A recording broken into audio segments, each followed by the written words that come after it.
The Royals needed a #1 starter this past offseason and traded for James Shields. It was a popular move in Kansas City and very unpopular in Tampa Bay. Shields will try to hammer that opinion home as he faces the Rays next on Fox Sports Kansas City.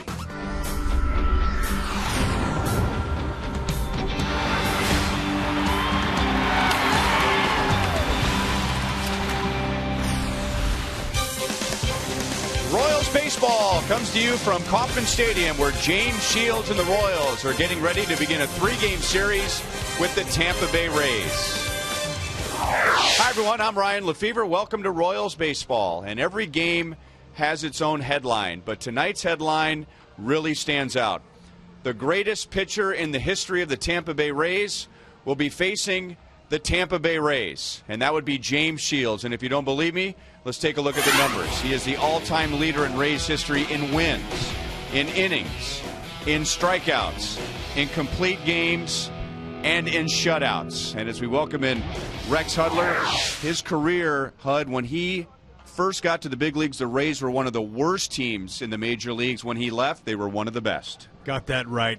And the reason they were one of the best is he was able to capture their only World Series victory against those fighting Phillies in '08. And that's what every player wants to do. They want to go to the mountain, climb the mountaintop, and get up there where everyone in the world is watching. And James Shields was able to master the Phillies for that one game. Now they end up losing the series, but he's got passion, he's got energy. It should be very interesting to watch him deal against his former team. And now with the Royals, he's been exactly what the Royals hoped he would be. That's right, pounding the strike zone down low, making hitters miss. Look at Alexi, look at him. He said, yep, you're good.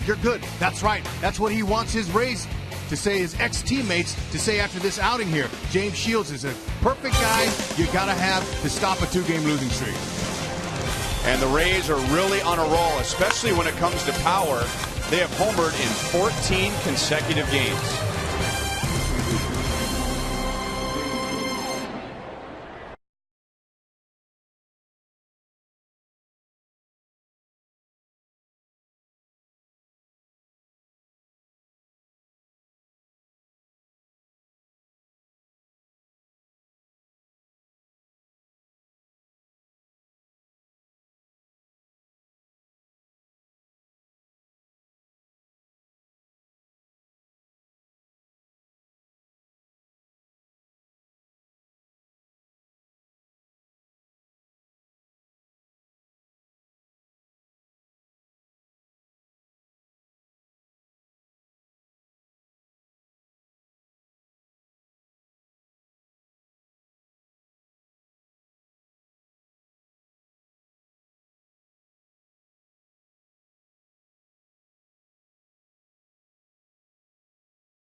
friends in town, a chance to catch up with buddies like David Price, and he has been such an influence on many of those Tampa Bay Rays and highly respected by his former manager, Joe Maddon. Joel Goldberg right by the Royals bullpen where James Shields just walked down towards the Royals dugout. And, you know, Shields very close with David Price. They text every day. I was talking with the Cy Young Award winner Price today, and in the middle of our conversation in the Rays clubhouse, he said, actually, I'm texting back and forth with James right now. He said, he will hear me from the dugout. I will be saying things to him.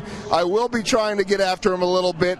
But in truth, I hope that he pitches 9 innings, gives up 1 run, and we beat them 1-0. His advice to all the young Royals that'll be coming up and pitchers, he said, watch everything that James does, the way he goes about his business, when things are good, when things are bad. He is a great teammate, a great person, and someone that everyone can learn from. But tonight, he is hoping that his Rays beat his good friend Shields. James, big game James, set to take the hill. Ryan and Rex have the call coming up.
Play it forward with the Missouri Lottery.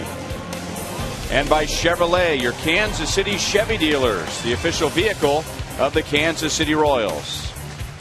And by AT&T, the wireless receiver only from AT&T Uverse.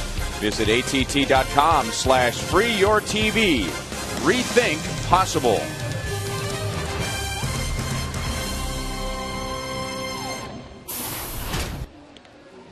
Tonight's game is brought to you in high definition by Time Warner Cable, the official TV, internet, and home phone provider of the Kansas City Royals.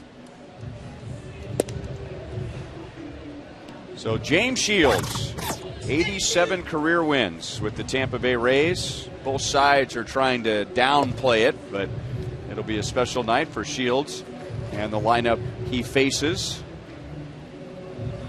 And here is that lineup tonight, presented by Joe Maddon, who is in his 8th year as Rays manager. They have averaged 92 wins over the last 5 seasons. So Desmond Jennings leading off in center field. And we remember the days with B.J. Upton and Carl Crawford at the top of the order, and all that speed, all those distractions when they would get on base. Now it's Desmond Jennings and Matt Joyce. Evan Longoria has hit 6 home runs in his last 4 games. And for the Rays, they have 14 a streak of 14 consecutive games with at least one home run, and they have hit 25 in their last 13 games. And here are the numbers for James Shields. After 5 starts with the Royals, a 1-2 record and an ERA just a shade over 3. Yep.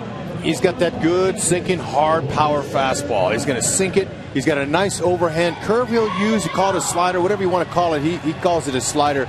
It's got a good downward break and an excellent changeup that he'll use at any particular time. Elliott Johnson, he's starting at second base instead of Chris Getz. Getzy's okay. There's no health issues. I think Ned just wanted Elliott to face his old team, get it out of the way. So he's not angry. I mean, lots of guys want to face their former team, and sometimes managers don't let him play, and I think Ned just gave him a cookie.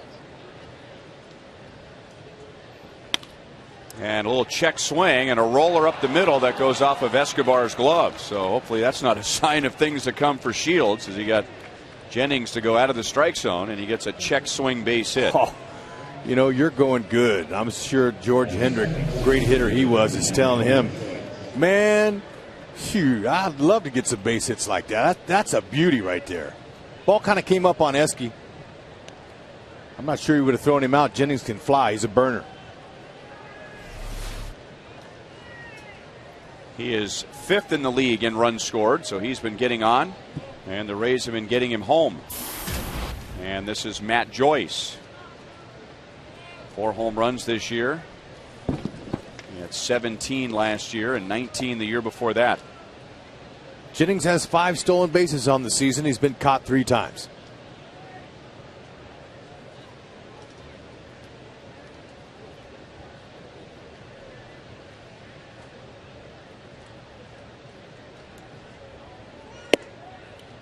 High to Joyce. 1 ball and no strikes. Last year the Royals went 4-2 against Tampa Bay, and they swept them here at Kauffman Stadium. And one key was slowing down their running game. Tampa Bay only had 4 stolen bases in the season series against the Royals. Now Tampa should be well rested.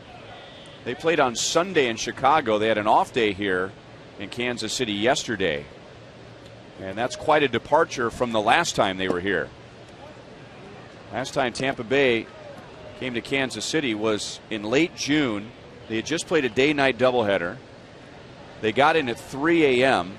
There was no air conditioning at the hotel, and Alex Cobb was the starting pitcher, as he is tonight, and he took one for the team. Joe Madden just had to leave him out there, and he gave up 8 runs, and the Rays were very sluggish that entire series. 2 balls and 1 strike. Okay, as expected, Joyce has taken some pitches, giving Jennings a chance to look at Shields. We already saw that really nice pickoff move that James has. Quick feet. Gets on top and throws it hard over to Hosmer. 3-1.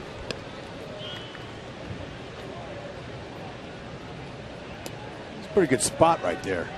That's right where James wants to stay. Power down through the zone. Strong wind here at the K this afternoon, blowing from the right field foul pole to the left. And belted to deep right field, and that's 15 consecutive games where the Rays have hit a home run, and that ties a team record. Wow, not the beginning that Shields was hoping for.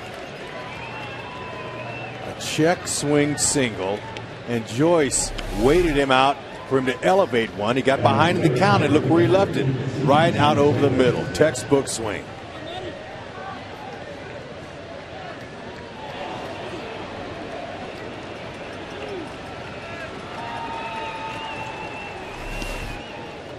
And it's not just Shields, it's the league having a tough time keeping the Rays in the ballpark. They've now hit 26 home runs in their last 14 games. And now Ben Zobrist jumps on the first pitch and hooks it foul.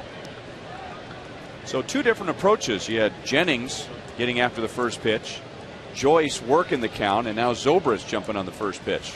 Yep. James knows he's going to have his hands full. Maybe this is like the start he had in Philly, which really he recorded his only win, because he gave up 4 in the first inning and he settled down through after that. So he'll need some run support. But so far, nobody out. 2-0. To Francoeur in right field. Zobrist is the first out. James Shields was a 16th round draft pick of the Rays. You think about how good he has been, but he was not taken in the first round. In fact, 15 rounds later, but he had a stress fracture in his back and hardly pitched his senior season in high school, so he was drafted on potential. And that really panned out. 6 years later, he was in the big leagues. A year after that, he began a string of 6 straight seasons with at least 200 innings pitched. 0-1 on Evan Longoria.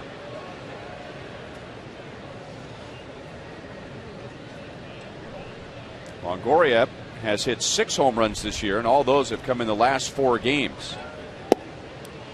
You know, if you check out Longoria's batting stance, he's open. Stands almost straight up. And I watched him take early batting practice today, and I asked him about his style. And he said, you know what, I spread out earlier in my career.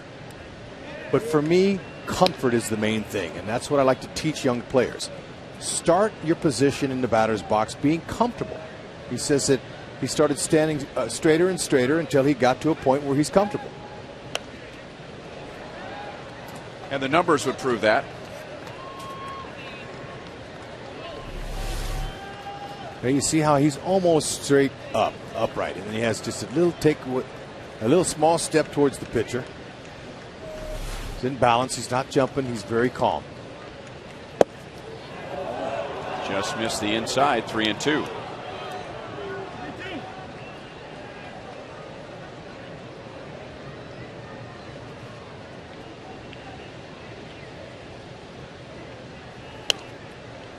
And we'll do it again. Okay, on a day like today, you're living dangerously when you're belt high. And the same will go for Cobb facing the Royals. You want to make sinker ballers get it up. And when they elevate, that's when you pound them. So Longoria walks. 1 on, 1 out.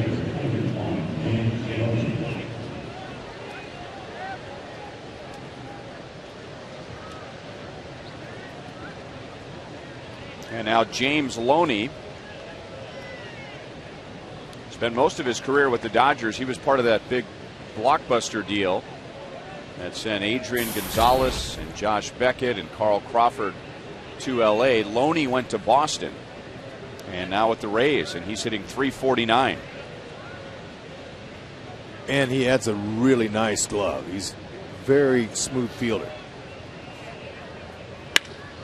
And he gets on top of one and hits it into right center, and it skips by Francoeur and rolls to the fence. Longoria will be held at third, and Loney has a double. And now the Rays have a single, a home run, a walk, and a double in the top of the first. It's because he's elevating. First inning is where you get pitchers in trouble. They're trying to gauge themselves. Obviously, Shields is elevating pitches. So have that good, hard two-seam sinking fastball working. Hitters usually let you know when you're missing.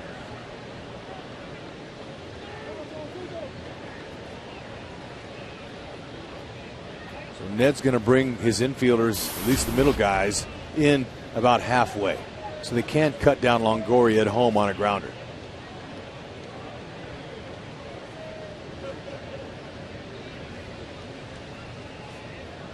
And Yunel Escobar swings at the first pitch. So 6 have come to the plate, and 4 have taken a swing at the first pitch. Okay, they've got their plan against James, and obviously it's get him early before you get to that changeup. So Salvi and Shields are going to have to start mixing some pitches up, especially early in the count.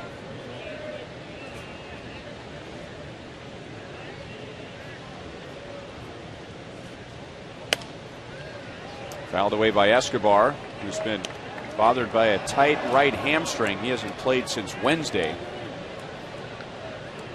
This is Escobar's first year with the Rays. Traded from the Blue Jays to the Marlins during the offseason, and before spring training even started, traded from the Marlins to the Rays.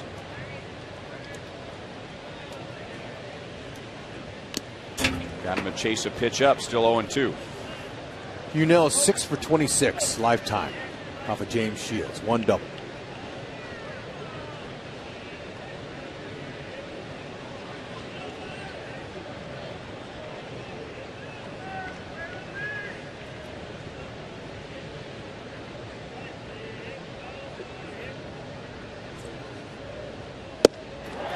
There's the changeup, and Shields' first strikeout. 2 down.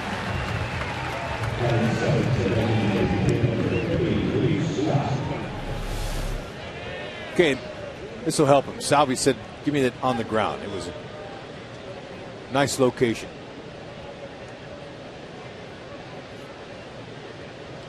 You know, Luke Scott and Unell Escobar are the guys with the most career at-bats against James Shields, and Luke Scott's 12 for 37 with a homer and 4 doubles. Now we show you his numbers last season because this is his first game tonight. He's got off the disabled list. He started the year on the shelf with a right calf injury. 7th time in his career he's been on the disabled list. Ball 1. Scott is the DH, and that's a spot in the batting order where Joe Madden will shuffle guys through the DH. He used 13 different designated hitters last year. And the Royals think he's going to pull it to the right side.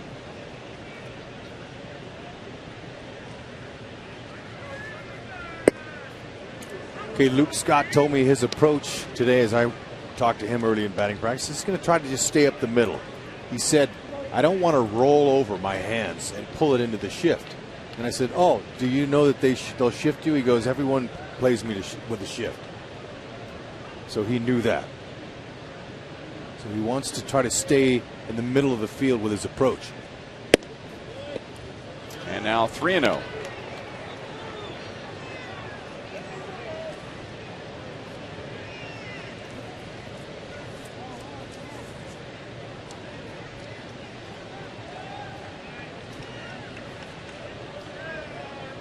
Luke Scott has good power. He's hit as many as 27 home runs in the big leagues. 3-1.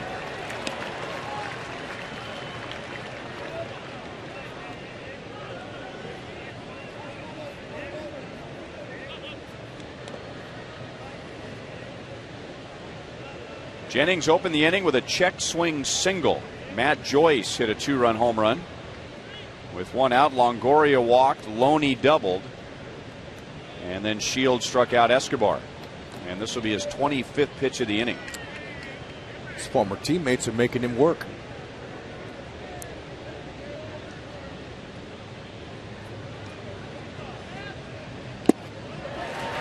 Three and 2.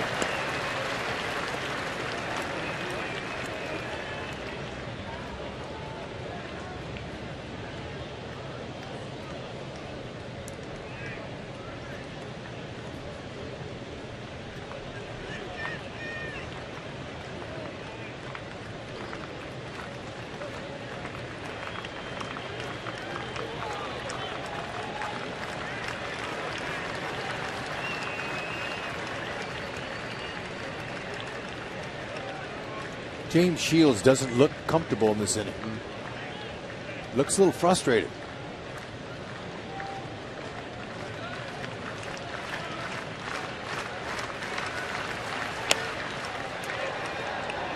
And that'll be backing out of play. Well, as many big games as he's pitched in, and that was his nickname in Tampa Bay, Big Game James. He's still human, and I think everybody with the Royals figured that he would be more fired up than normal. I mean, he's a fiery personality as it is, but this is a special circumstance. So it might take him an inning or so to settle back into what is a quote normal start for him. I agree with it.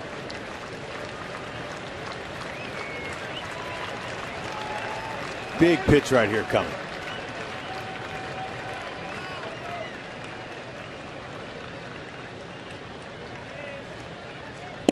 Changeup struck him out. So he finishes the inning strong with back-to-back strikeouts, both on the changeup.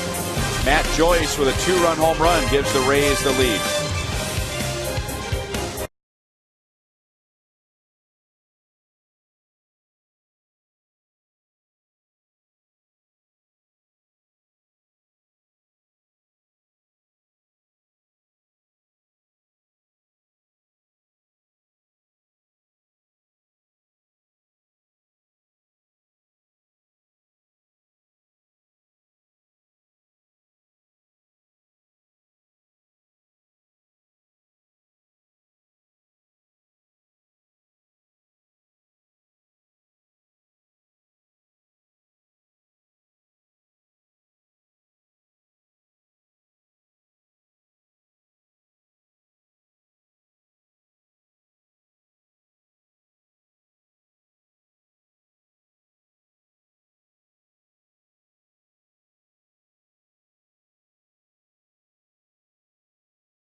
Three between the Royals and Tampa Bay. As we were talking last half inning, the last time the Rays were here, the Royals swept them, and the Rays seemed very sluggish in that 3-game series and had reason to be sluggish.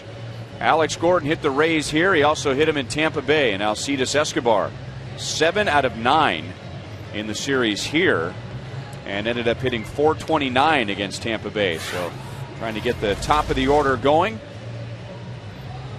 And as we talked about in the first inning, Ned Yost putting Elliott Johnson at second base, going up against his former team. And Ned was saying that he doesn't go way out of his way to do it, but if there is a chance to match up a player against his former team, that's what he will do. And the Royals could have their hands full tonight against right-hander Alex Cobb, who has a 1.82 ERA. Yep. You know, he's a ground ball pitcher. And he's got a fastball, not overpowering, 88 to 92, curveball and a changeup. 52% of fastballs so far in his first 3 starts, 24% curves, 23% changeups. That's his breakdown. So he's going to give you a little bit of everything. That's right. Wants to pitch to contact, just like James Shields. Very similar. Royals keys, make him get it up, just like the Rays did to Shields. They waited until he elevated. And that's a fastball at 90 miles an hour. He's not a very hard thrower. 90, 91, maybe 92. Yep, really got to wait.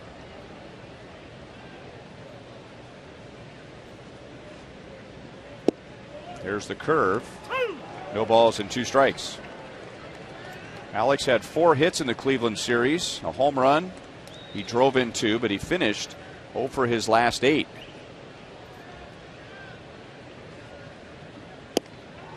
Well, he threw him all 3 pitches.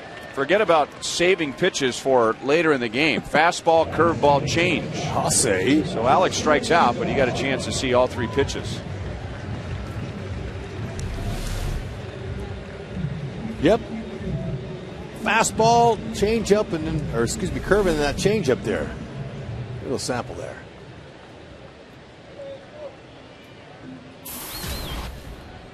And now Escobar, also 4 hits and a home run in the Cleveland series. Also walked twice, batting average at .290. And he takes a fastball for strike 1. Escobar is 3 out of 3 with a double against Alex Cobb.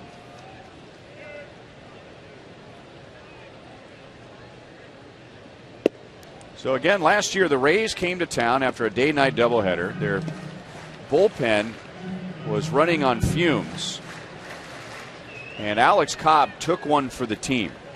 Joe Maddon told him, look, we got a bullpen situation here. I just got to ride you as long as I can. And he ended up pitching an 8-inning complete game. But he gave up 13 hits and 8 runs.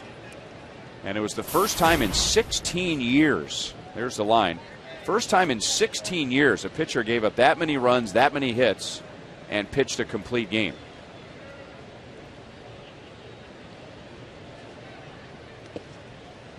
Three balls, 2 strikes.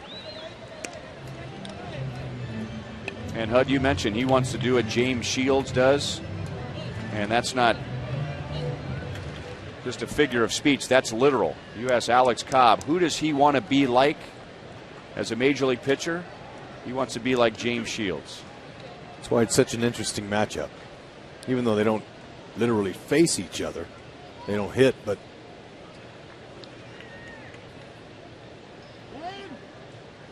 Escobar trying to slow him down.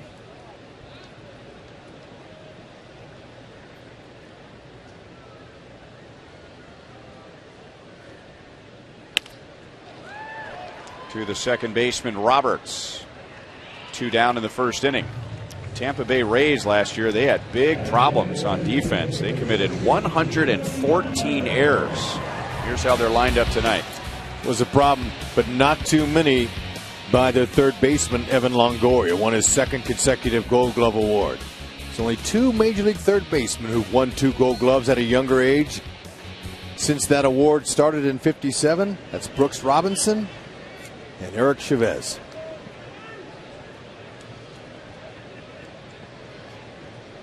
He's got a good arm. Ball 1-2, Billy. Cleveland Indians made sure that Billy Butler would not beat them in the 4-game series. Billy had 3 hits, and they walked him 5 times. And now Billy has 18 walks, which is the 2nd most in the American League. Billy not very happy with that call. The home plate umpire is Dan Bellino. 1 ball, 1 strike. Okay, as long as he calls both ways. James got squeezed a little bit in that first inning, but that late movement caught the corner.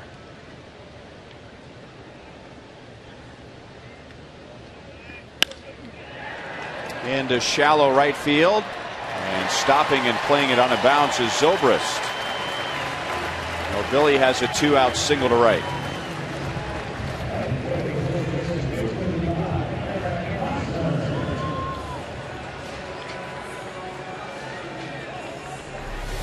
Got in on his hands, but when you're strong like Billy, you can fight those off.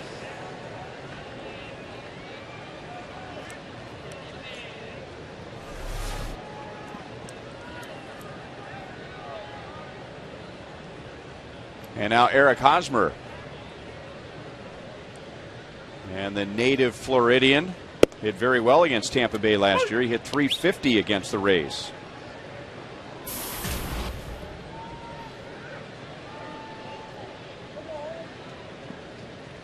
Hosmer 3 for 7 against Cobb lifetime with 1 home run. Maybe the familiarity might turn into one here or sometime, because the Royals desperately seeking a little bit of pop from that number 4 spot. Haven't seen it. And for a guy like Cobb, who's mostly a control guy, a lot of strikes, those guys give up home runs because they're always around the plate. Well, he's allowed 1 home run in 30 1/3 innings this year.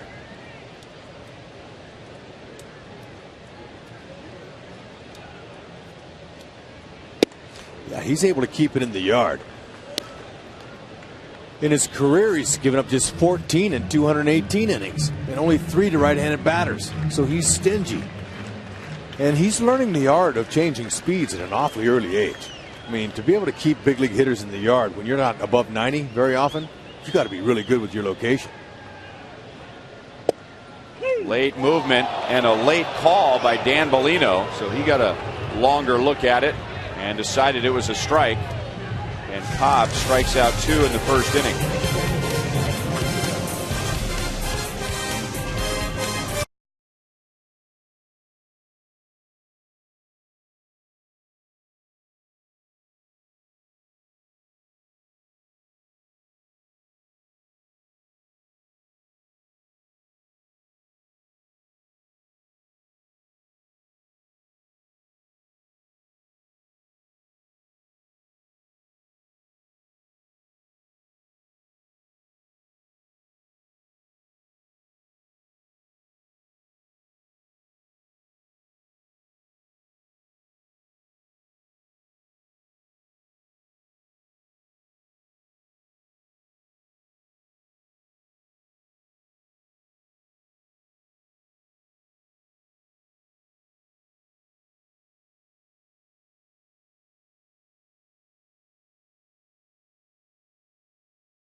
Fans you've known for years that StubHub is a great place to find the seats you want to see the Royals in person.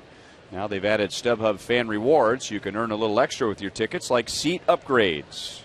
So head to StubHub and get your Royals tickets today. HUD? StubHub. Jose Molina, followed by Ryan Roberts and Desmond Jennings. Matt Joyce hit a 2-run home run in the top of the first for Tampa Bay. 1 ball, 1 strike. So now Shields pitching to a hitter that was his catcher last year. It's always interesting listening to that debate. That's no swing, according to Ted Barrett. Now, you ask a pitcher, he had no intent, so that's not a swing. If you ask a pitcher, does the catcher have any advantage if he's caught you before? Normally the pitcher will say, yeah, of course he does. I mean, he knows my tendencies. He knows my patterns. He knows how the ball comes out of my hand. You ask the catcher if he feels he has an advantage facing a pitcher that he used to catch. Oh, no, no, no, no. It's a completely different experience standing at the plate than it is catching him. Well, I'm going to say it's easier to catch a pitched ball than to hit one. Especially when it's James Shields. Got that right. Now, most hitters have a shin guard on their leading foot and on their ankle. I haven't seen too many guys with a shin guard, a protective right above the right knee. However, he did take a foul tip off of that a few games ago. Johnson backhands, throws to Hosmer for the out.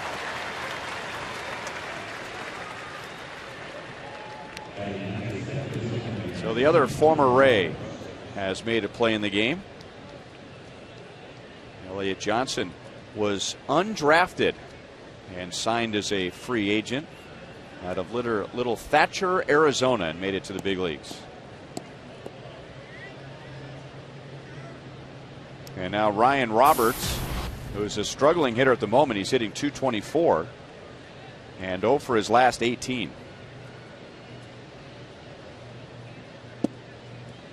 Down and in, ball 1.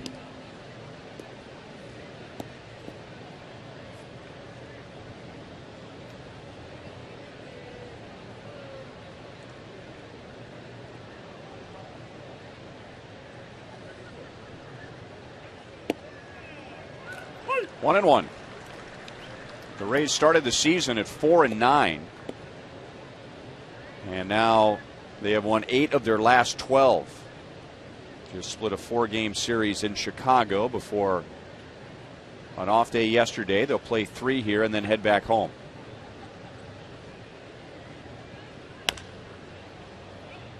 One ball, 2 strikes. The Royals have already assured themselves of a winning month of April. They are 13-10.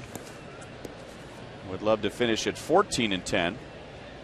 And the Rays need a win tonight to finish at 500. They are 12-13. Ryan Roberts hitless in his last 18. Looking for something. Wow. That will make Eric Hosmer a little upset. It didn't hit the grid, but it was close. Hosmer was just rung up for the final out of the bottom of the first. And now the Royals dugout is chewing on Dan Bellino. And that's what you just talked about last inning. You know, as long as he's calling those pitches for both sides. Well, our Fox Tracks does a pretty good job of tracking. Now, there's not an exact science. It's a good system, but we're pretty close on it.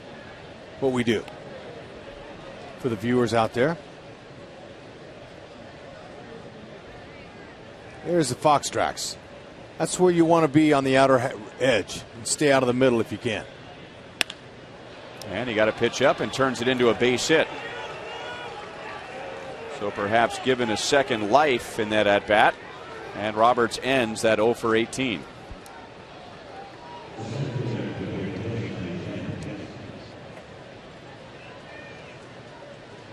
And now Jennings, who opened the game with a check swing, ground ball base hit off of Escobar's glove. That was in front of the Matt Joyce home run.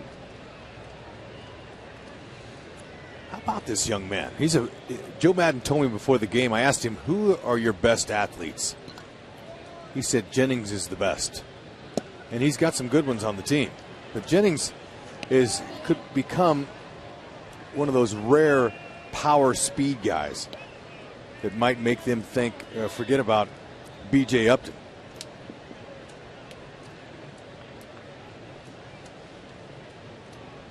Wide receiver, basketball player in high school growing up.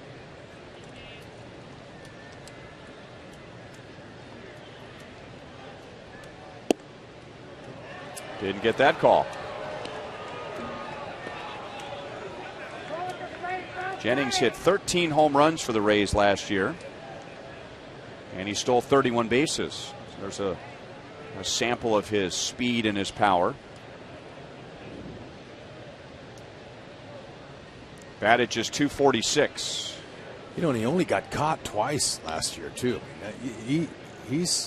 That's a 93.9% percentage of getting caught.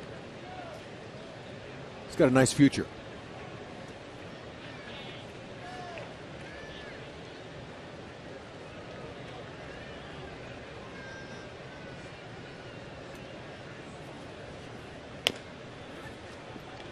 One and two. Well, you mentioned the football, and that's what most colleges saw him as, a football player. And pretty good scouting by the Rays. They drafted him out of a community college in Mississippi in the 10th round, and a few years later he was their #1 prospect.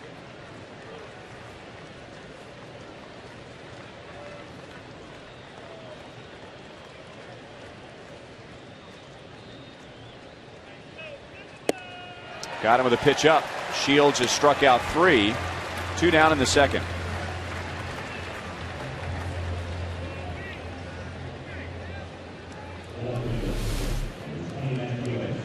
Okay, raise that eye level a little bit. Kind of surprised Jennings. Tell by that swing. Looked like a high cutter, high slider. Did. I thought that was a good pitch for him in his last start against the Tigers. Yeah, no, I could see that little late break. And now Matt Joyce, backdoor breaking ball for a strike. He had a 2-run home run in the first inning. his 5th of the year. Back-to-back high-profile starts for Shields. On Thursday, he was going up against Justin Verlander in Detroit. Royals ended up winning that game. No balls and 2 strikes. Going 8 innings, out pitching Verlander, giving up 3 runs, 110 pitches, and very typical of James Shields. He finished strong. He retired the last 10. Joyce strikes out, so Shields gets him this time around. 2 more strikeouts in the second. He has 4. Tampa Bay has a 2-0 lead.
That little guy's got him a front row seat.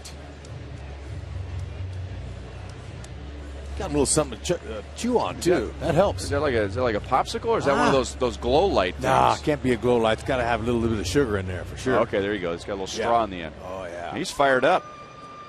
Big Lorenzo Cain fan. He's been waiting for this first at bat all week, and Lorenzo leads off. Lorenzo said he'd like to be a little bit more aggressive. Get back to low Cain. That's what he told me.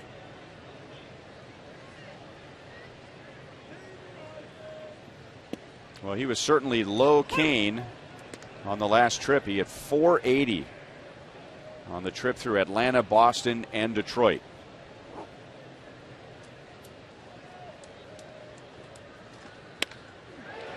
Stroke to center. The wind will push it, but Jennings makes the play a few steps in front of the track. 1 down. Well, don't forget, Mother's Day is right around the corner, and you can give your mom a special gift she will never forget. You can have Slugger personally deliver a Sluggergram consisting of Royals earrings, tulips, a t-shirt, tickets, and more. Deliveries are made Mother's Day weekend. Visit Royals.com/Slugger to book your gift today. Now, you were here early today, so you watched extra batting practice, and one of the first things you told me was that you thought Mike Moustakas had a great session of early batting practice. I did, and it was interesting to watch how short his swing was. And he was right to the ball, and there was a little bit of pop to it, and he had a little bit of a rock back. So he had a little bit of something going back, coming forward. That's how you develop bat speed, is the quickness, not the length. It's how quick your hands can beat it through the zone. And he picked that one off the dirt and somehow got it into center field.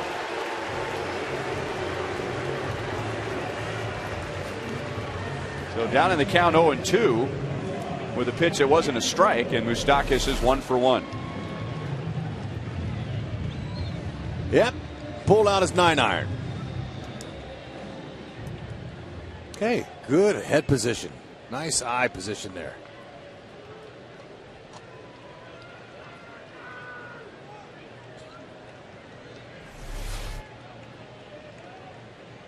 So 1 on, 1 out to Jeff Francoeur.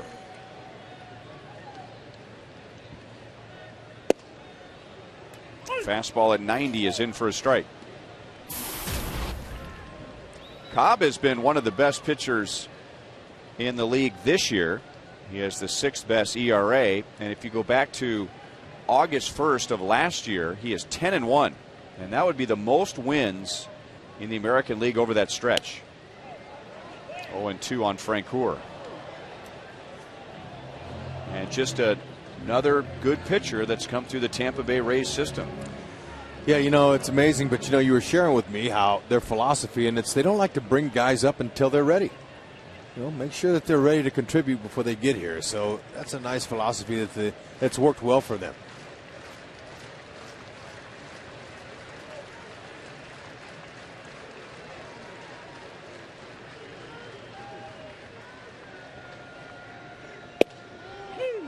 Got the call over the outside. Dan Bellino's heard a lot of griping from the Royals side and not much griping from the Rays side. The Royals feel like the strike zone has been favoring the Rays over the Royals. 3 strikeouts for Cobb and 2 down in the second.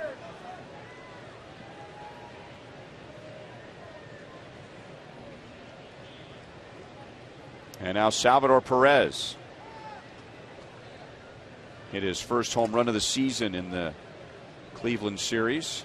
An impressive home run, not necessarily because of the distance, but how he got it out against Scott Kazmir. And that was on Saturday night. Somehow a pitch that was about a foot outside, he got it inside the right field foul pole.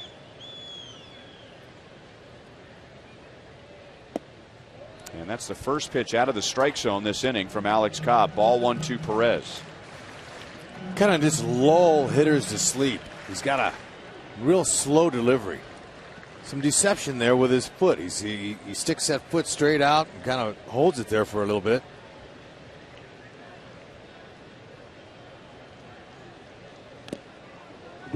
One and one. Okay, there was a little slide step, thinking Moose might be trying to rip a bag off.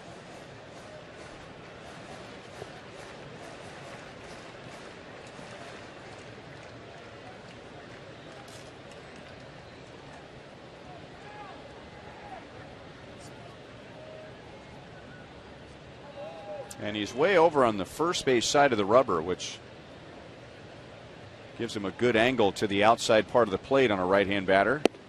And that pitch is down and away, and Perez swings right over it. 1 ball, 2 strikes. Yep, you know, until I got to the booth up here, I never even could care less where a pitcher was standing on the rubber. And I know a lot of hitters the same way. But when you get up here, you see them where they have different angles, and as they tell you, pitchers will say, yeah, it opens up one side of the plate for me. I got a cleaner path to it. But hitters are all only concerned about picking up the release point, picking up that pitch. Pitch recognition. Also gives him a good path to pitch to left-hand batters inside. He's actually pitched lefties better than righties. Had that pitch against Hosmer that had that late break. Got the inside corner. And Perez again, a pitch that was up and away, and he turns it into a base hit. So Moustakas singles with the count 0-2, and Perez singles with the count 1-2. Okay, Salvi's able to recognize the pitch is going to be away, and he just waits back and throws his hands. He's excellent at going the other way with pitches. And he's going to get even better as he matures as a hitter. Keep in mind, Salvi hasn't played a full season in the majors. He's got a lot of maturity to go. Now, for some reason, I don't understand why Moose is just jogging right here. Watch him, he shuts it down. Okay, if something happens and the outfielder kicks that ball, he's not in a position to go to third base. I don't know why he's jogging into bases like that. You can't assume anything in this game.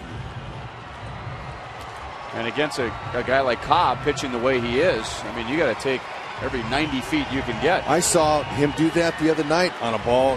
From running from second to third, he kind of just shut it down and just jogged the last 20 steps. I don't know what that is. It's not a full effort. It's not a good effort. And now ball 1 to Elliott Johnson. Another motivated Royal tonight going up against the Rays.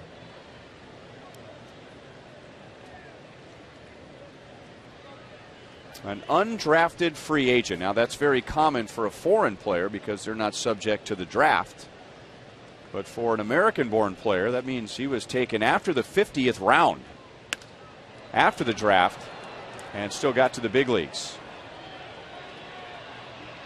Joyce makes the play in left field. The Royals get 2 hits against Cobb, but are held scoreless, and Tampa Bay leads 2-0.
American League Pitcher of the Month. The Royals saw Clay Buchholz in Boston. He's now 5-0. Yu Darvish almost threw a perfect game in his first start this year. John Lester, who had the worst season of his career last year, is 4-0.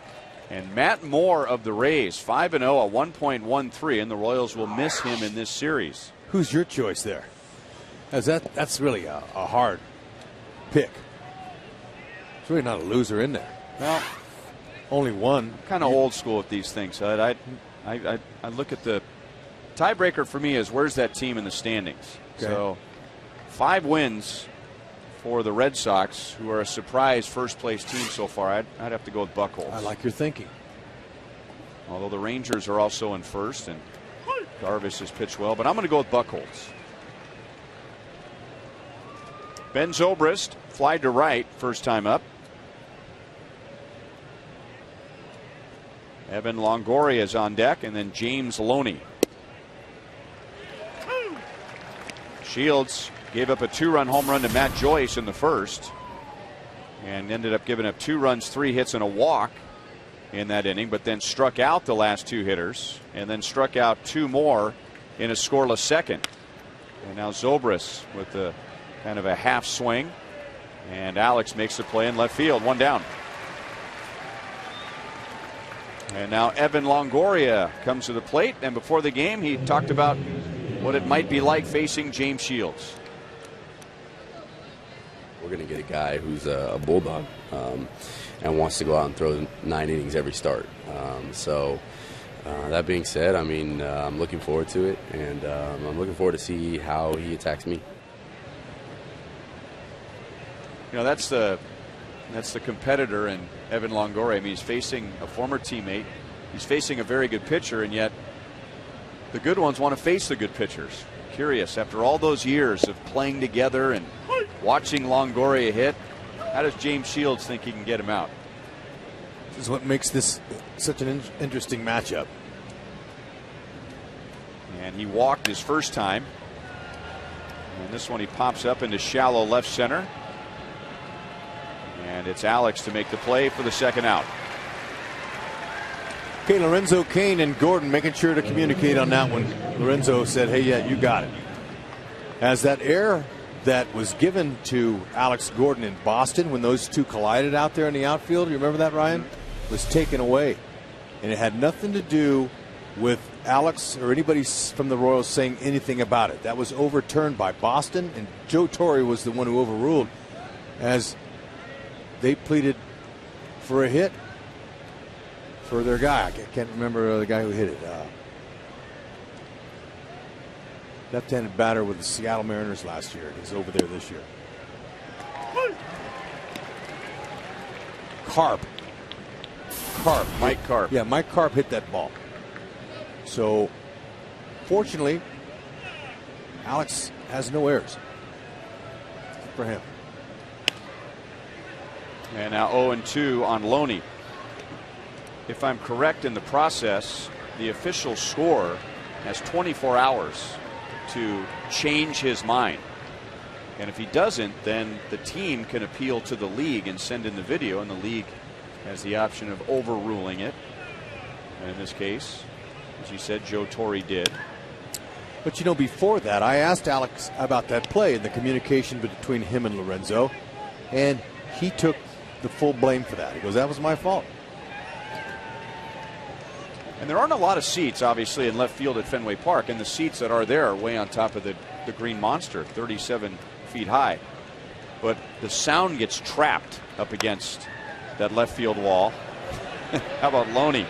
Spins it off the end of the bat for an infield single. And I've heard outfielders say before that all that sound at Fenway goes up against the monster and it kind of echoes. And there are a lot of problems. There have been a lot of problems over the years with left fielders and center fielders. Yep.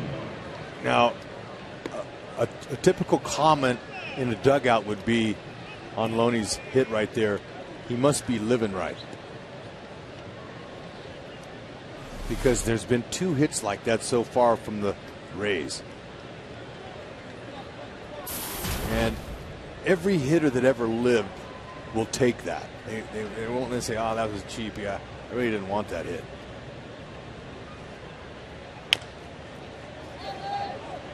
And Moustakas grabs it in foul territory. A strike on Yunel Escobar, who struck out in the first inning. As soon as somebody wants to give a hitter grief for that one, you'll say, oh, yeah, well, what about the one that I hit last night right at the center fielder on the line? Let's check a look at the first pitch of the day by James Shields. First pitch, start the game. Oh, I didn't really want to do that. Oh, but yeah, I did. That got through. That's a knock. Okay, and then there's Loney's. That's a full swing. Yeah, and did you see his reaction out of the box?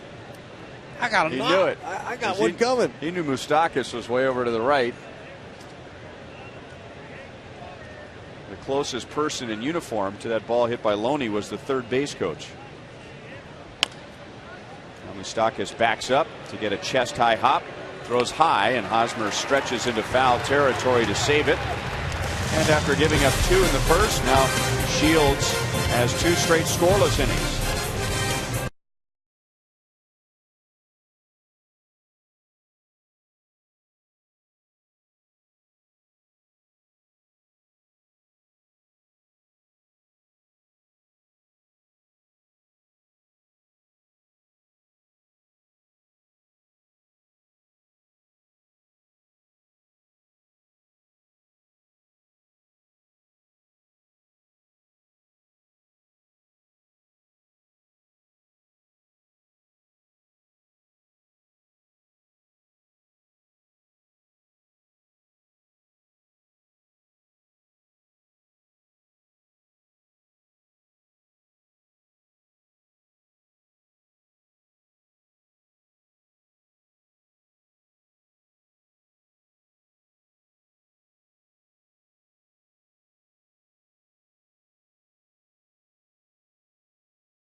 KCA tonight.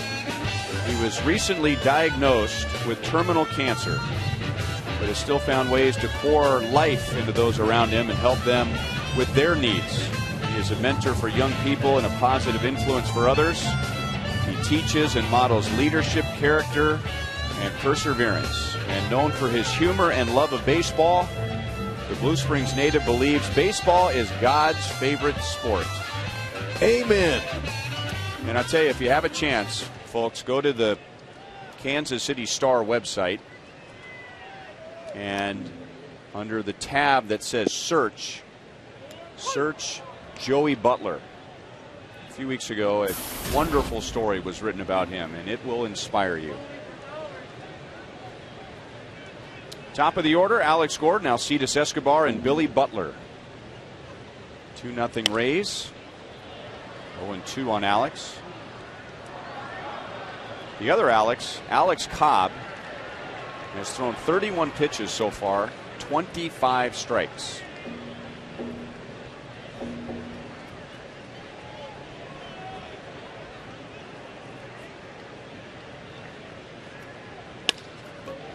Hit hard, Longoria spins to make the play and gets it over to Loney for the out.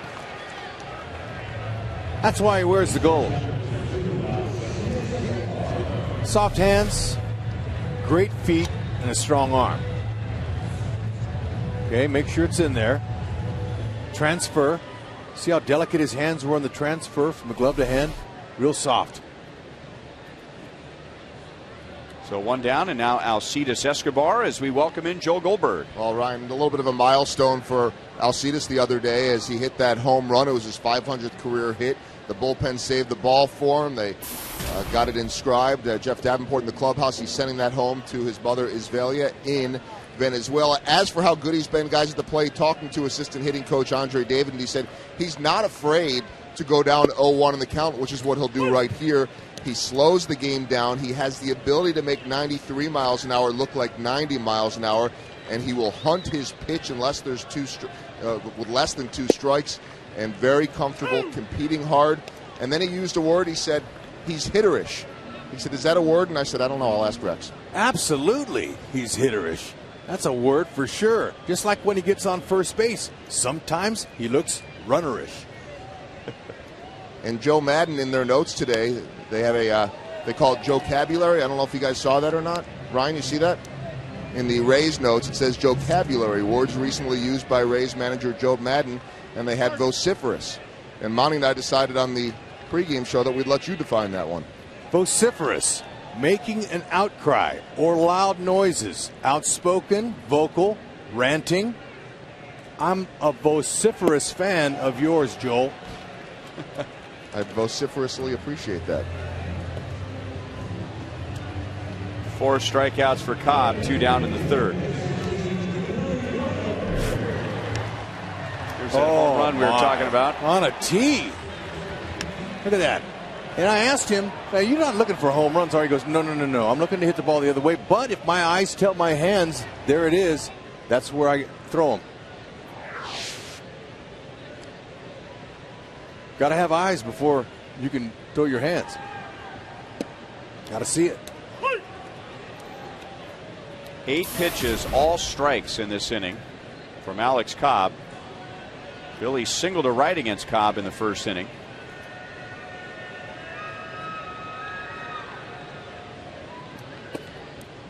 One ball, 1 strike. He has now thrown 38 pitches. Only 7 have not been called strikes. And it's interesting, too, that he just came out by emptying the closet. I mean, he's not saving anything for later in the games. I mean, fastball, curveball, change right away. To Gordon. Struck him out on 3.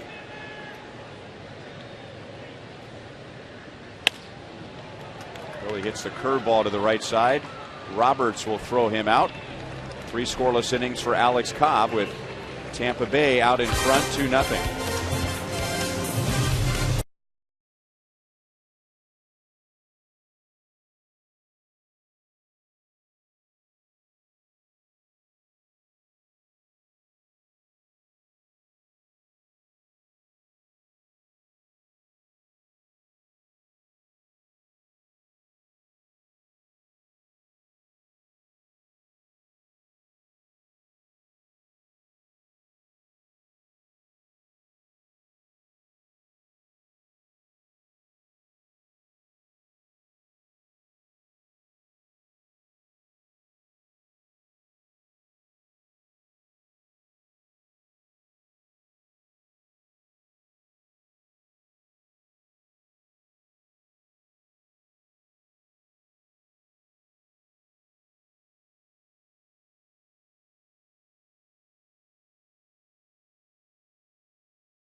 on Friday. It's the Royals broadcast auction. There's one of the items right there.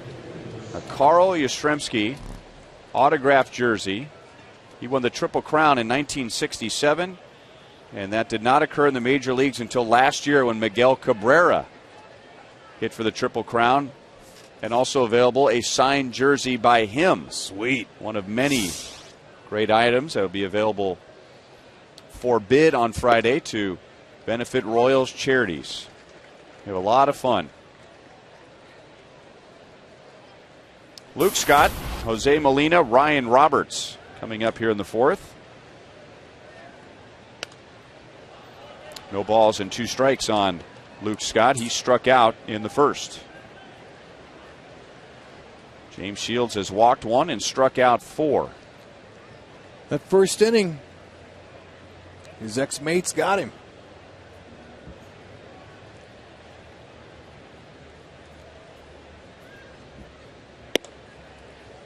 One and 2.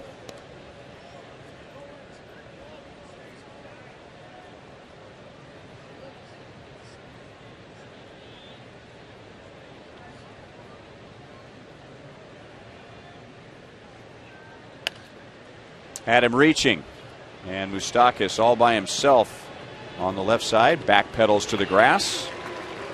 1 down.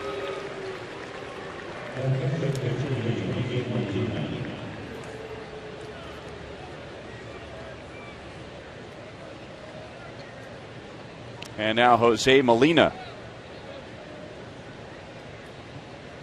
Some kind of special baseball family he comes from. 3 brothers, all getting to the big leagues. Yadier with the Cardinals. And Benji is now retired, but you got a chance to see him quite a bit in Anaheim. Yeah, it's quite an honor to see these 2 guys. Brothers that were back in. Jose backed up Benji. Benji was both of these guys world champions in 2002.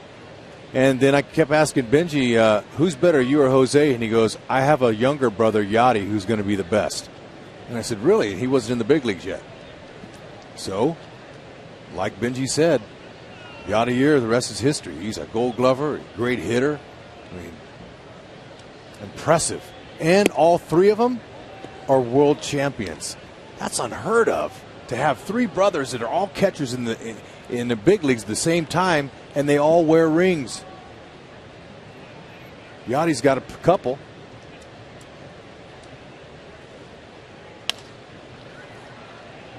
Escobar deep short and throws out Molina. 2 down. After this homestand, the Royals are gone for 3, and then they're home for 3. And that series will be against the Yankees May 10th, 11th, and 12th. And that series will feature Summer Fireworks Friday. A drawstring bag from the MLB Network will be given away on Saturday, and a Royals scarf for the ladies on Mother's Day. And the Yankees only come to Kauffman Stadium once this year, so get your tickets at Royals.com or 1-800-6-ROYALS. Ball 1 to Ryan Roberts, who was able to survive a couple of borderline pitches. The calls went his way and ended up singling to left, and that was a big load off of his shoulders. He had been 0 for his last 18, and now he hooks it foul. 1 ball, 1 strike.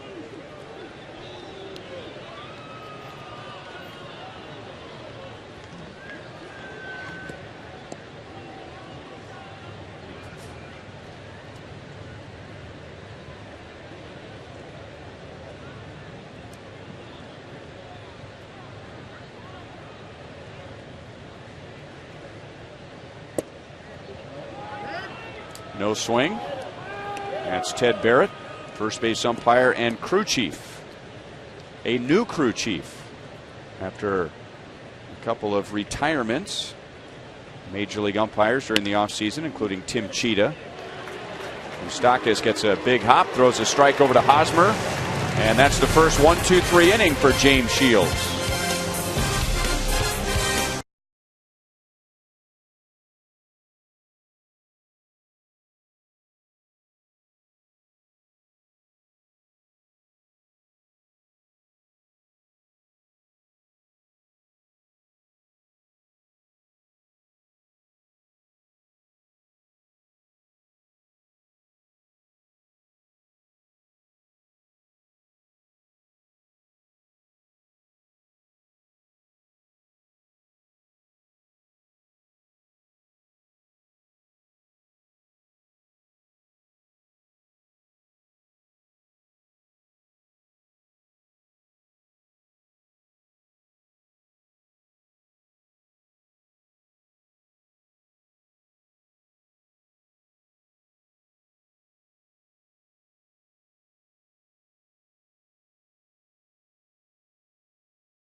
is brought to you by Panera Bread. Try pasta the Panera way. Live consciously, eat deliciously.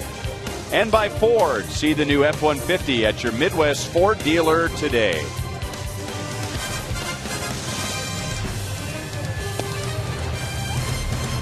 Warm today, as it was yesterday. Warm tomorrow, and then look out. We have some winter-like weather by Thursday. And by the way, we should mention that school day at the K has been postponed. That was scheduled for the day game with the Royals and the Rays on Thursday, but because of the forecast, that has been moved to June 12th. So June 12th will be school day at the K. Strike to Eric Hosmer. Although that would have been a good day for the kids to come out and get a weather demonstration on Thursday. Early May rain mixed with sleet and snow. Whoa. Broken bat. And Longoria throws out Hosmer. One down in the fourth. Eric is 0 for 2.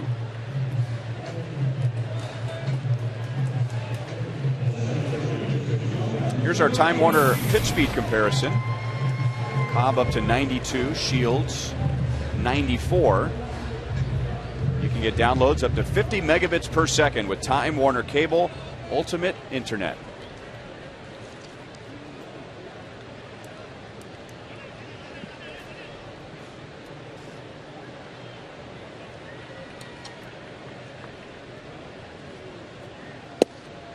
Strike over the outside. Lorenzo Cain flied to center in the second inning. There's a lot of deception in Cobb's delivery. May not look like it, but there is. He's got a pause right there, a slight pause there, where he breaks his hands and over his knee when he comes up over the rubber. But that first pause is a slow one. Watch him. He'll slow.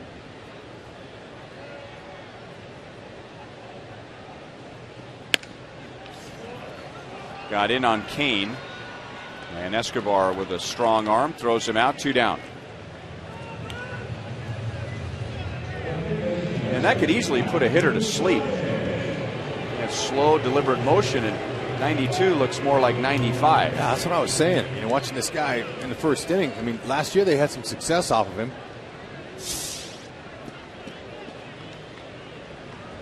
And he has a lot of quick innings, as he has tonight. He hasn't thrown more than 16 pitches in an inning and averaging 14 pitches per inning. Good movement on that pitch. 0-1 to Moustakas, who hit a ball that was about an inch off the dirt into center field for a single in the second inning.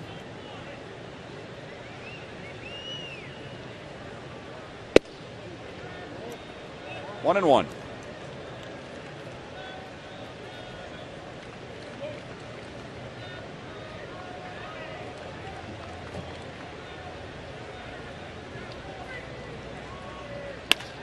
And that's hit hard, but a nice play at second by Roberts. That ball turned him around, and he throws out Moustakas. It's an 8-pitch inning for Cobb, and he's retired the last 7 Royals.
Shields has struck out 4, and he's allowed a 2-run home run to Matt Joyce, while Alex Cobb has pitched 4 scoreless innings. Ryan Lefebvre, Rex Hudler, Royals Hall of Famer Jeff Montgomery, and in between innings, one of the Rays announcers came over here in the 3rd.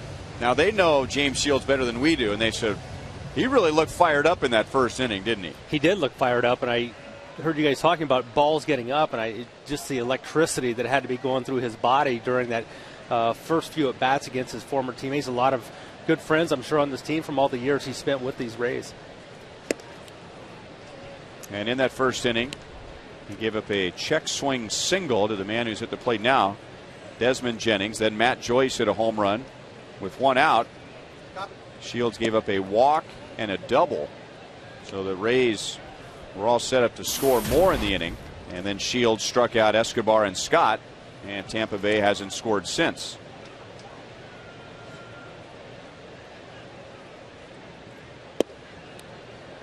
Three and 0. Want to get back in the count here. I want Jennings on base. Speed guy.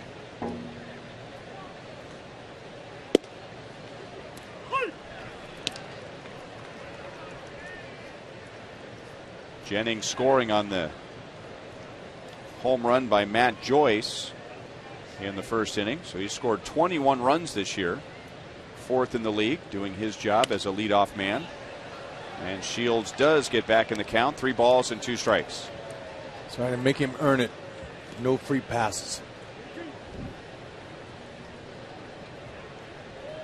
Shields has given up 1 walk. Popped up. And Francoeur comes sprinting in from right. Now Johnson had his hands to his sides, and Francoeur may have taken that as if he didn't see it.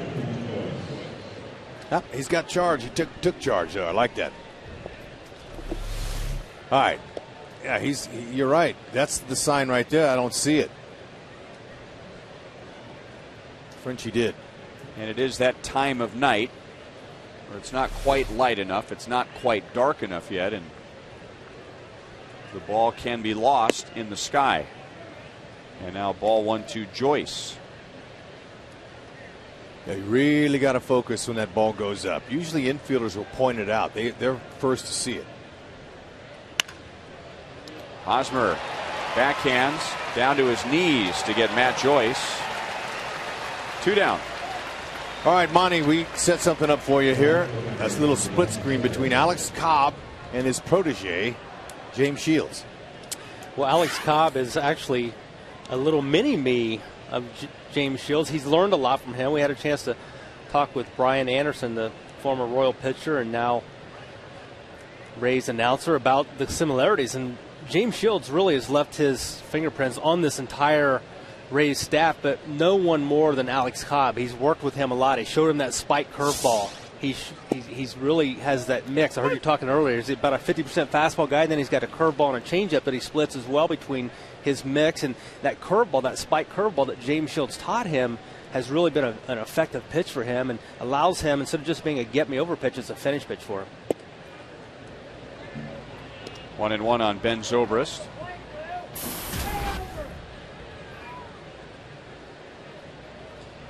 He is flied to right, and he is flied to left. Everyone has a guy they look up to when they come to the big leagues. Cobb, it was Shields. Monty, who was it for you? For me in the bullpen was Steve Farr, a guy that was about the same size as me. He was thicker than I was, but he wasn't a dominant guy. He was a guy that had to use all of his pitches to be effective, and the guy had to battle for an opportunity in the major leagues. 2-2. David Price now is the ace of the Rays. There's somebody else who learned quite a bit from James Shields. Now Shields, as we mentioned earlier, he was a 16th round pick, where David Price was the first overall pick. Zobrist strikes out, 5 for Shields, and now he's retired 7 in a row and 11 out of 12. 2-0 Tampa Bay.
Listen up, Hud.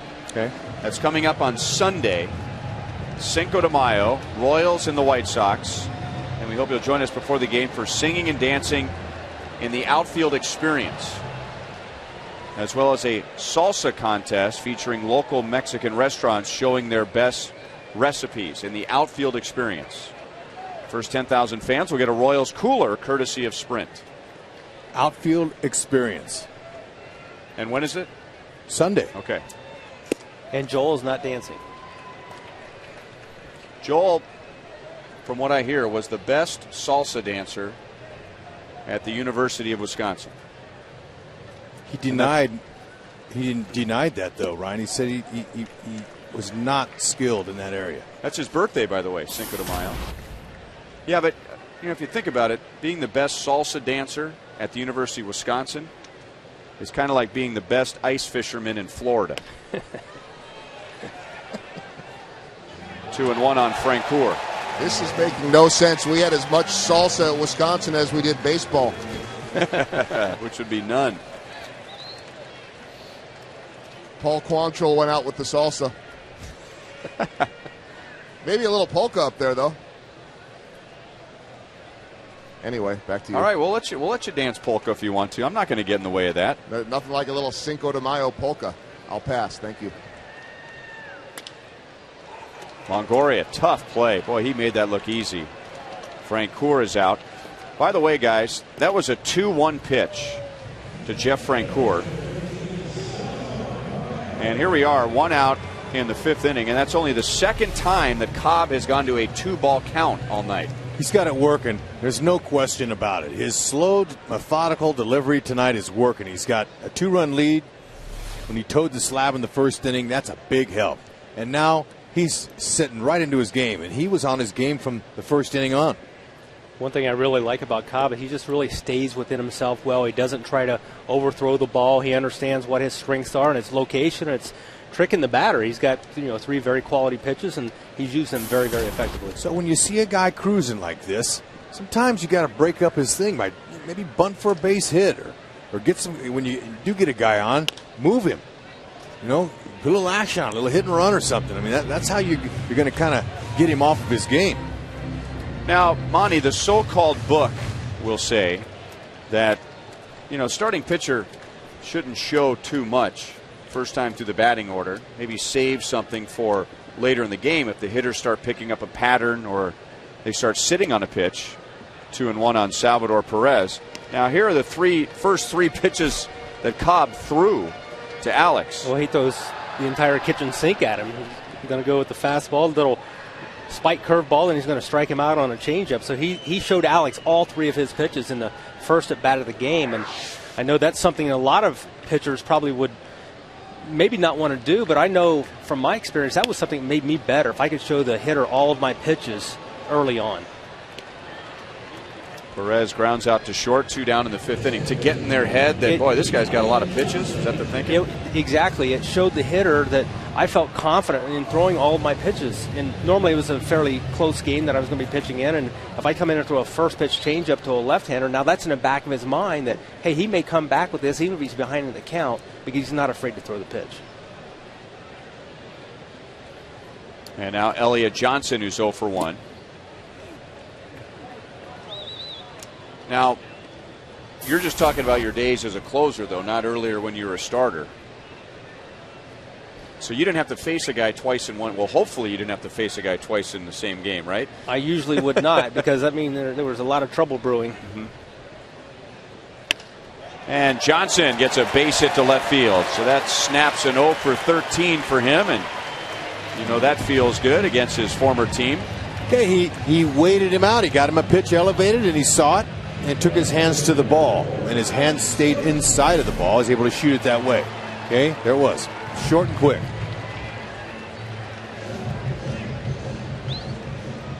Now, Hud, Monty and I were talking about what we just discussed before we came back to this inning.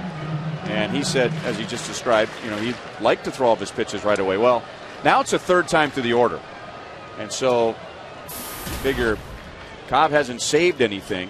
The Royals have a good idea of what he's throwing, and that's everything for a strike. And if the Royals do something, if they adjust, if they try something new against Cobb, we'll start seeing it here a third time through, right? You would think. Now, he might just stay on his same plan with Gordon. Although, let's see with 2 outs if Ned sends Johnson. He's leaning. He's running. And the ball is bobbled by Molina. Home plate umpire Dan Bellino puts his hands out at his sides to say no interference. Alex, on his backswing, may have clipped Molina, maybe not. Hey, that's what I'm talking about. Glad to see Ned moving the runners here. You got to do something in this game. Now, that was an off-speed pitch down, and Molina just had no chance with the grip. Couldn't find the handle on it. Great job of Alex using that bat as a little bit of a deflector for Molina.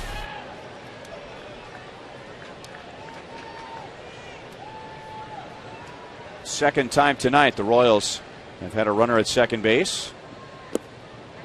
1 ball, 1 strike. And now Molina wants to chat with Cobb.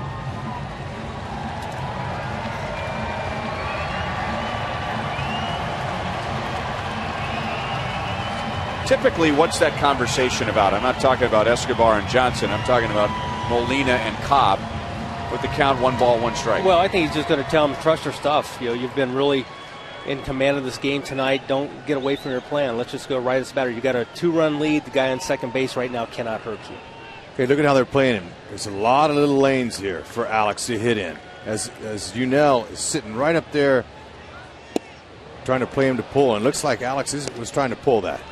And it was a changeup. That was the pitch that struck Alex out in the first. 1-2.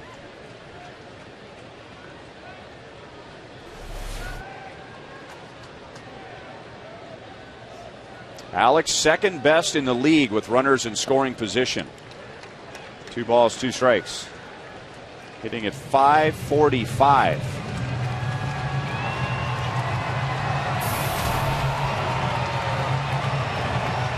Telling you the way Cobb's dealing, sure would be nice if he could get his team on the board here with it. Some kind of knock. Hopefully to the outfield, not an infield. They got to get a run home.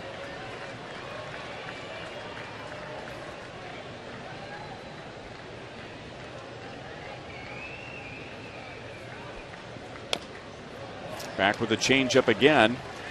Still 2-2. Last season, the Royals' first and second hitters hit .395 with 7 extra base hits off Ray's pitching, including 6 for 7 off of Cobb. So the number 1 and 2 hitters of the Royals have had some success against these guys, and hopefully it'll carry over into the series.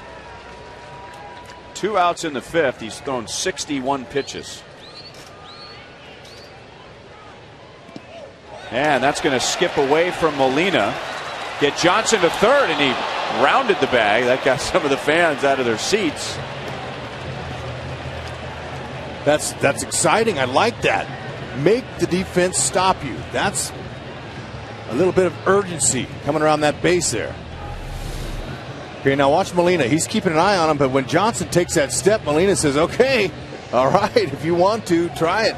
But that's attacking. I like that. That's playing with an edge right there. I saw Kirk Gibson score at Dodger Stadium the winning run against the Montreal Expos as I was an Expo from second base on a wild pitch. Place went crazy, and I was one of them. I tried to not clap, though, in the opposing dugout. It was exciting. And another changeup. Boy, changeup to Alex. 5 strikeouts for Cobb. And the Royals strand Johnson at third base. Still 2-0 Tampa Bay.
early hours of the morning. 19th inning, Brandon Moss, the walk-off home run. And when you hit a walk-off in a 6-hour and 32-minute game, just give yourself the pie in the face. Then take another one. Then maybe a Gatorade bath to go with it. Hey, it was, I'm guessing it was about 3:34 in the morning, Kansas City time. Hey, guys, that was an epic game. I will admit that I was not awake for it. But the A's tied that game in the 9th, went down in the 15th, and tied it in the 15th, and then won it in the 19th. Unbelievable stuff there. And by the way, Josh Hamilton 0 for 8 with 3 strikeouts in that game. So there you have that. Elliott Johnson, we just saw him running around on the bases and had a chance to talk to some of his former teammates today. David Price saying, we really miss Elliott in our dugout, as Escobar is going to make that play at shortstop. Throw is high. Nice tag by Hosmer there, so he bails him out. But said that they really miss Elliott Johnson, just the way that he and his good buddy Sam Fuld would always be arguing, always getting after it, always debating. He called him like an old married couple, but he said Fuld would usually win those arguments. He was smarter, he said, because he went to Stanford. There's David Price. Royals will not see him in this series. Tomorrow, Jeremy Hellickson, and then on Thursday, Roberto Hernandez, formerly Fausto Carmona. Loney skies it to center field. Kane hardly has to move. 2 down. And now Shields has retired 9 in a row, and 13 of the last 14 going back to the 2nd inning. Reminds me of his only win of the season in Philly. Gave up 4, but his teammates came back and scored some runs on him. Cobb's being really stingy as far as allowing base runners. Rex, I think tonight if it's going to happen, it's going to happen off their bullpen, the way Cobb's throwing the ball. They got to get to that bullpen. Well, his pitch count at 64, I mean, gosh. He might pitch the first couple innings tomorrow night. He will certainly be available. He's cruising. And now Escobar, the Rays Escobar, 0 for 2.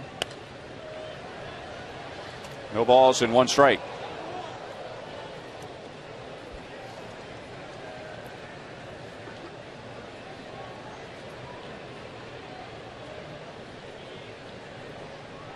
One more out, and Shields goes at least 6 innings in 20 consecutive starts. 1-1.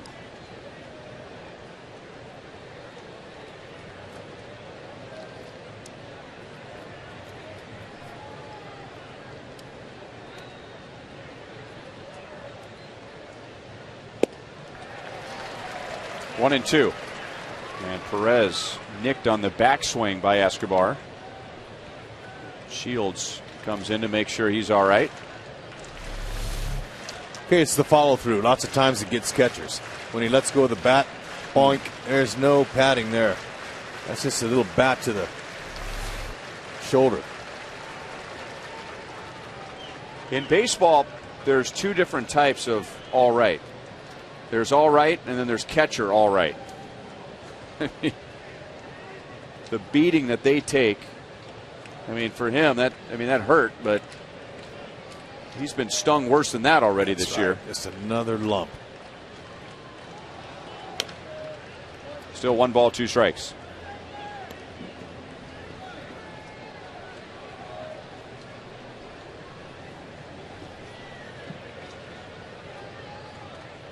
Shields now over 90 pitches. He is at 91. And it's still 1 ball, 2 strikes. In the top of the 1st inning, Shields' first pitch of the game resulted in a check swing single by Jennings, and then Matt Joyce hit a 2-run home run. So 2 batters into it, 2 runs, and nothing on either side since. Moustakas plays a short hop over to Hosmer, and that's the inning. And now Shields has retired 10 in a row.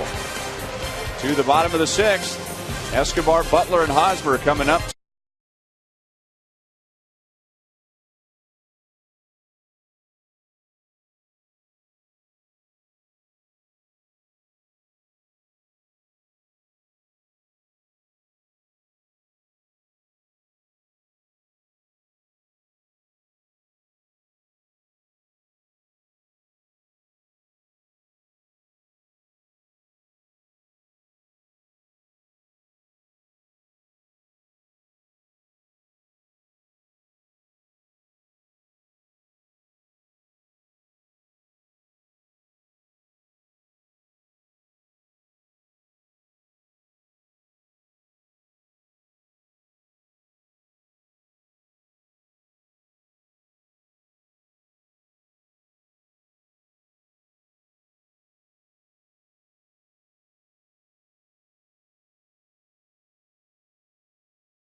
Slam-inning contestant is James Byler from Fairway, Kansas. If the Royals hit a home run in this inning, James wins $2,300. Any type of home run. But if it's a grand slam, that's worth $25,000 from Sonic and the Royals. Coming up, Escobar with 3, Butler with 3, Eric Hosmer due for his first. But Alex Cobb, in 34 2/3 innings this year, has allowed 1 home run.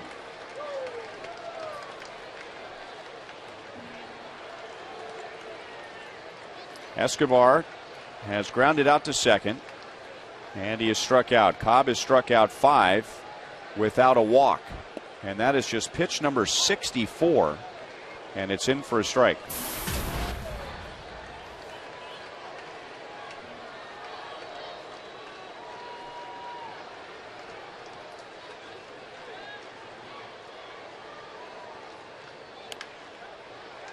Oh, and 2.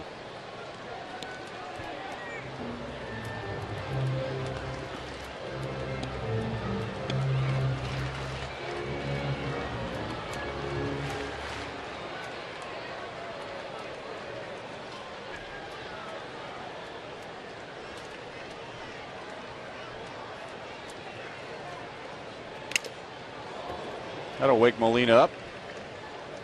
Still no balls, 2 strikes. You could tell Escobar was looking for something else there. He was just kind of fouling that off to stay alive. Fastball down the middle. That's why hitters have to look for the fastball. That's the easiest pitch to hit. And then adjust to the other pitches if you can. You don't want to miss those. And that's pulled foul. Easier to slow down than to speed up with the swing, right? That's right.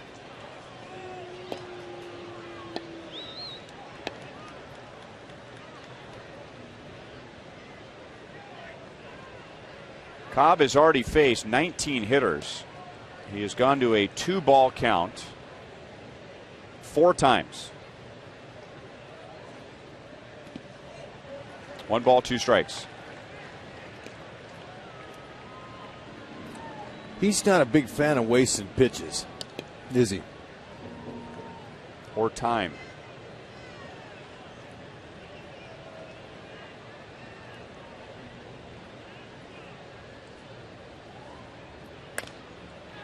Another foul ball. Okay, that was one elevated. Esky was in front of it. The longest matchup that Cobb has had so far is 7 pitches.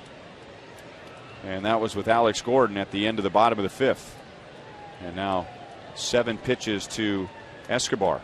So at least by tonight's standards, that's a long at bat. And this one's pulled on the ground to Longoria, who throws quickly for the out. So no walks, 5 strikeouts for Cobb, and 5 1/3 as we take a look at tonight's AT&T Uverse reverse replays. Okay, first batter of the night. 3 pitches. Hosmer has got to go with that one. Frenchie thought it was on the outer half. Alex twice.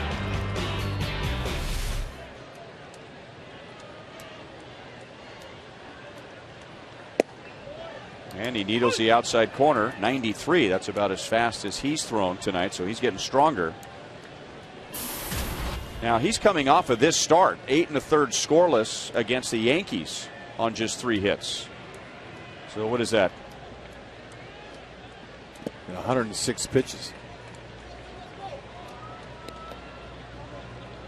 So in his last 14 innings, he has allowed no runs on 7 hits. It's dealing. 2-1.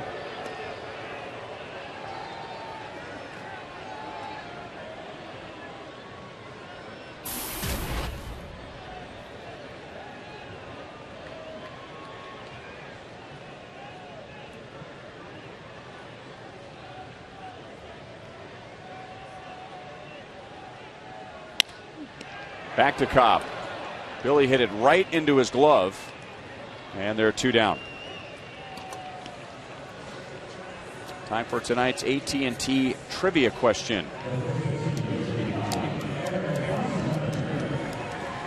Who are the two former Royals that went on to manage the Rays?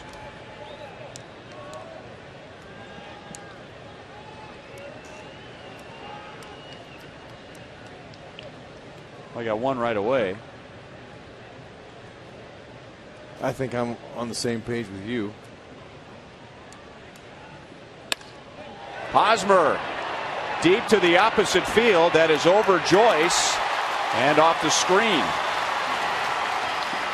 And Hosmer's into second base with a 2-out double. He's 1 for 3.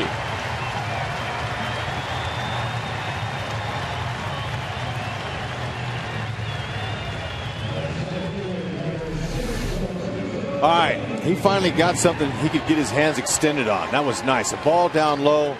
Hosmer's able to catch it. Kept his head on it. Great balance, good field. You know, that's what they were looking for him. He's got really good opposite field power. With 2 outs, maybe somebody can get him in. For the head position. Barely moves. Stiff front leg.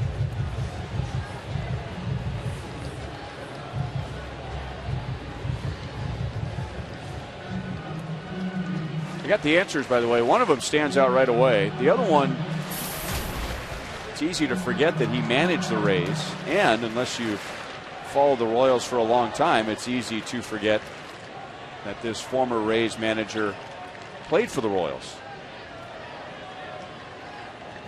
How about those for hints? It's pretty good. I think I got one. All right. Hal McRae. That, I think, is the easy one. Okay, that's right. Royals Hall of Famer. The other one was an award winner for the Royals way back when, as in baseball award winner, not just Royals award winner. I got it. And that would be? I don't have to say it. If you want to let the fans, yeah, you know, have a few, because I think I got a lock on it. Base hit left field. Hosmer around third. The throw will be cut off, and the Royals are on the board. So there's Low Kane, and it's a 2-1 game. 333 hitter with a runner in scoring position. Hosmer with a 2-out double. Kane picks him up. All right, he waited on a little bit of a breaking ball that didn't really have the full depth to it, and it stayed up in the zone just enough for Citizen Kane. Lorenzo Kane.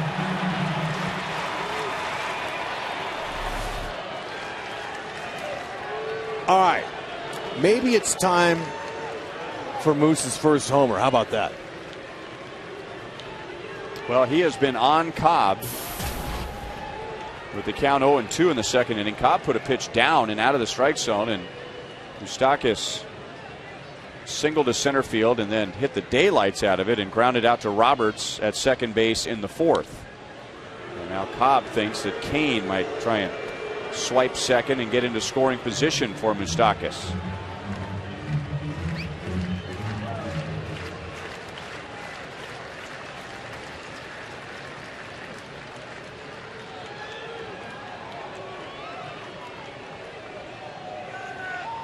Kane not running. And the pitch is high, ball 1. Okay, that's where Moose is looking. He's looking up in the zone. Something he can drive.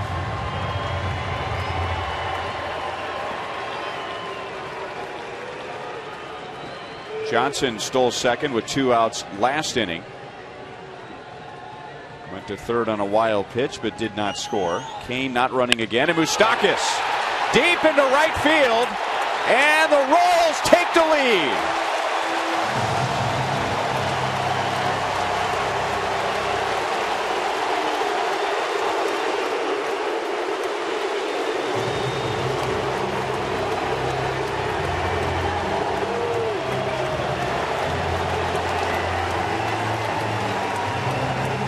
It's Moustakas' first home run. The Royals get the lead.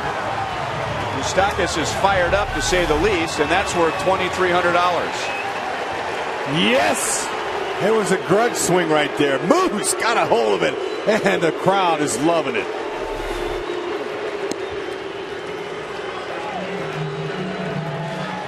First home run since September of 14th last year. And a big one. And now Frank Coor hits it hard to left field. All of this with 2 outs and nobody on. It looked like Cobb was going to have another easy inning. Hosmer doubled, Kane singled, Moustakas homers, and now Frank Coor doubles. And another runner in scoring position.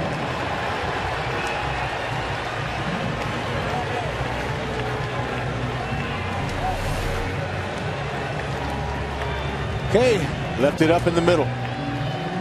The same pitch to Moustakas, a changeup at 86 up. So that's the only thing. He's just elevating. Royals is waiting him out. Oh, Moose, way to go. That's for you, James. Go ahead, James. Moose just fired up coming in, man. Slapping fives, hollering, yelling, let's go. And I could tell by watching his BP today, he looked a little different. He was short to the ball really quick. His first 2 swings tonight were right on the ball, and man, has it been a long time. Moose says, all right, I'm back. With 1 hack.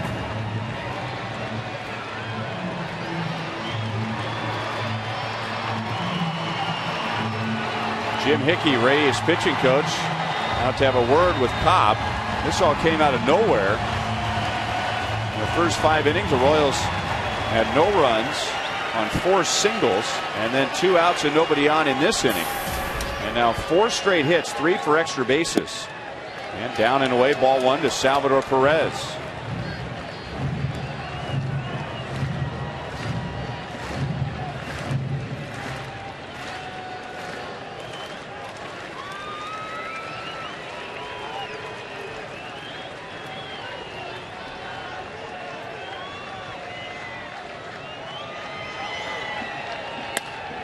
And that's into left center field and down for a hit.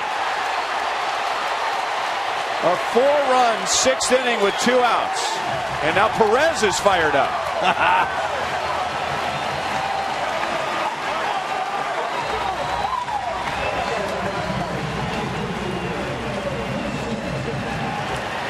One Royal after another passing the baton. It's working. Talk about the confidence and the way things are contagious. That's exactly what that is. And it's just frenzy hitting, and one guy gets a big hit, and the rest just fall into place.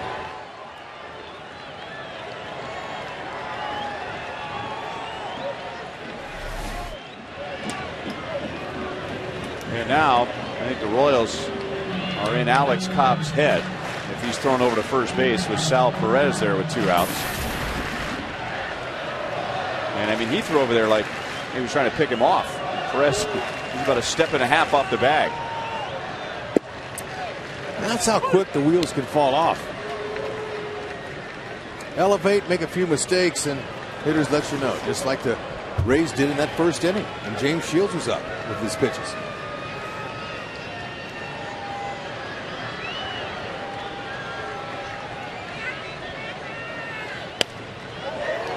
Oh, 0-2. Johnson is flied out, and he's single to left. Also has a stolen base tonight.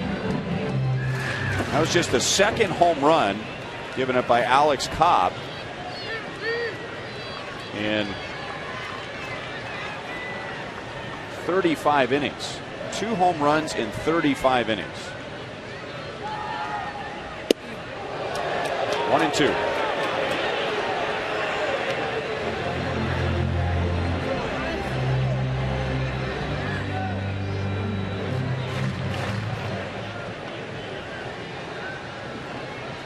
Joe Madden looking at his lineup card, and they're working in the Rays bullpen, so he's thinking matchups now. Who's coming up? Who does he want to have ready? Yep, and you usually manage an inning ahead. And that's into center field for a base hit. So Johnson has a 2-hit game against his former team.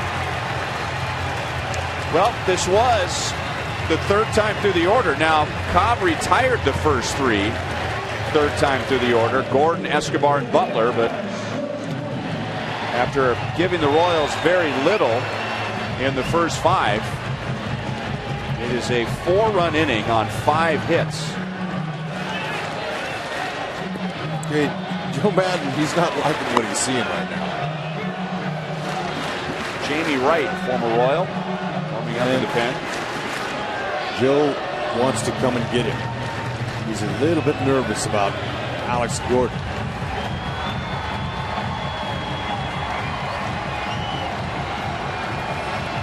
Just like that, a 2-out rally brings 4 Royals home with a Moose bomb.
What hit him. Every Wednesday is Ink Student Night and Local Music Showcase. Just show your valid student ID at the box office. You'll get a $7 ticket. Make sure to get here early for drink specials and live local music in the outfield experience before the game. Tonight, the band She's a Keeper. Royals.com/student night for tickets. Jamie Wright, veteran reliever who spent some time in the Royals organization, comes on to face the 9th hitter in the inning, Alex Gordon, in an inning that started with 2 outs and nobody on. A couple of harmless ground balls,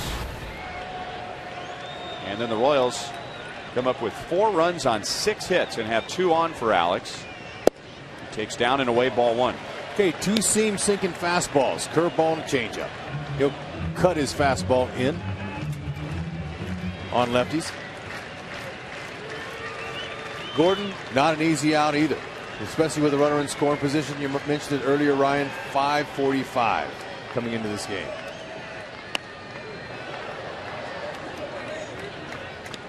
One and one on Alex.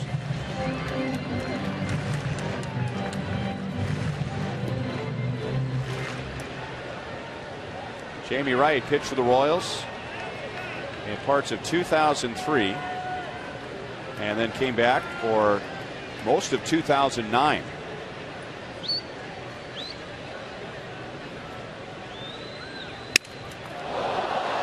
Bat explodes and almost hits Elliott Johnson. He goes first to second.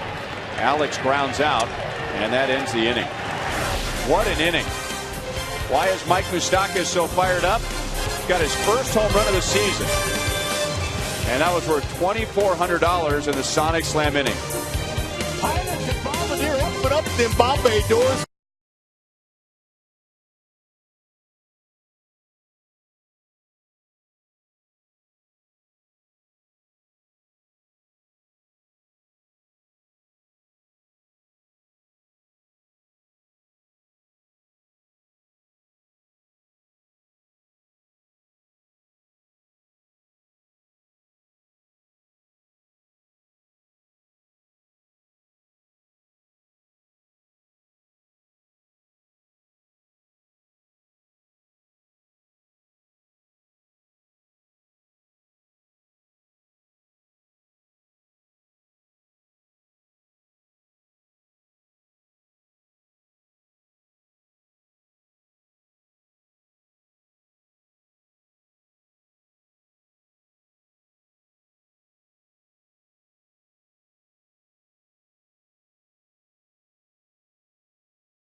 Kansas City is brought to you by Thoroughbred Ford. For the best deals on Ford cars and trucks, visit thoroughbredford.com.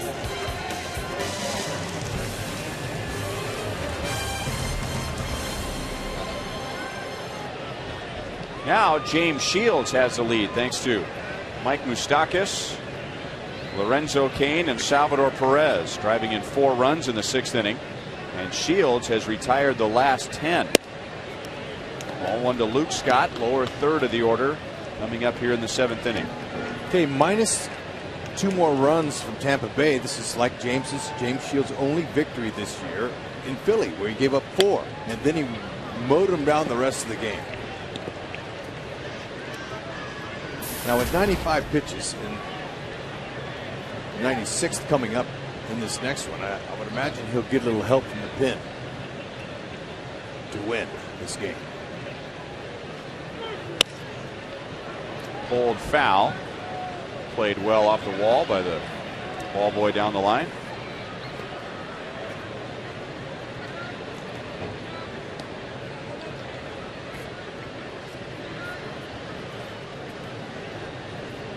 Rays scored 2 in the 1st inning on a Matt Joyce home run, and since then Tampa Bay has 2 singles since the 1st inning.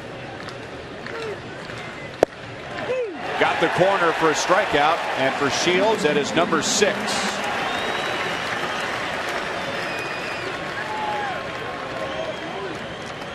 Take a look at tonight's Toyota League leaders. League leaders in earned run average in the American League. The Royals second to the Texas Rangers. And that ERA will go down, or it's gone down so far. Just 2 runs in 6 innings. On the ground to short. And Molina is out. He is 0 for 3.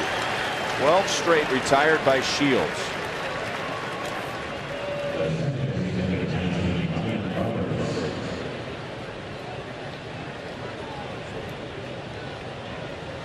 Last few innings, he's been very good with his efficiency, going after these guys and making them hit that ball on the ground.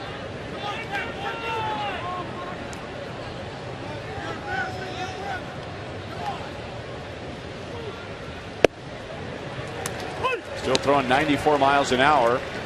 0-1 on Roberts, who is 1 for 2.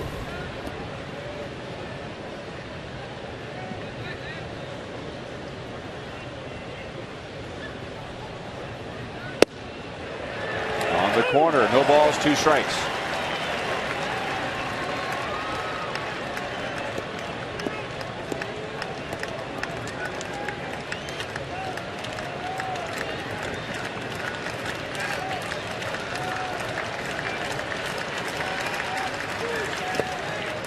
One and 2.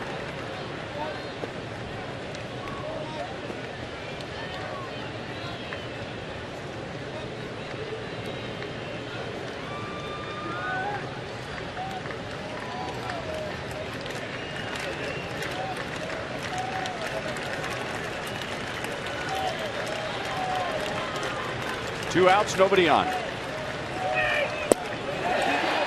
3 outs, nobody on.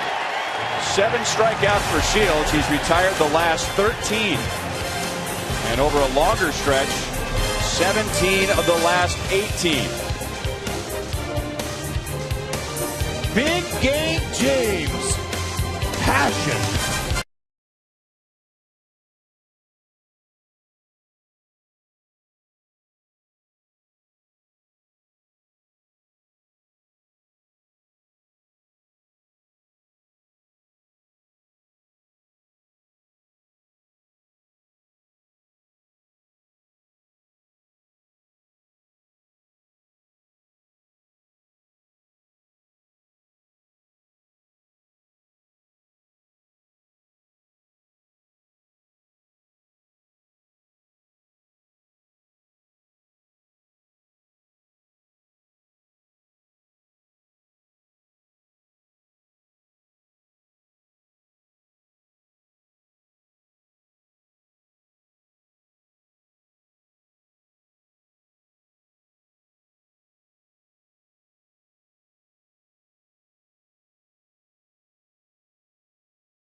2-0 since the top of the first inning. They get 4 in the 6th. All right, let's answer our AT&T trivia question. The 2 former Royals that went on to manage the Rays. Lou Piniella, Hal McRae.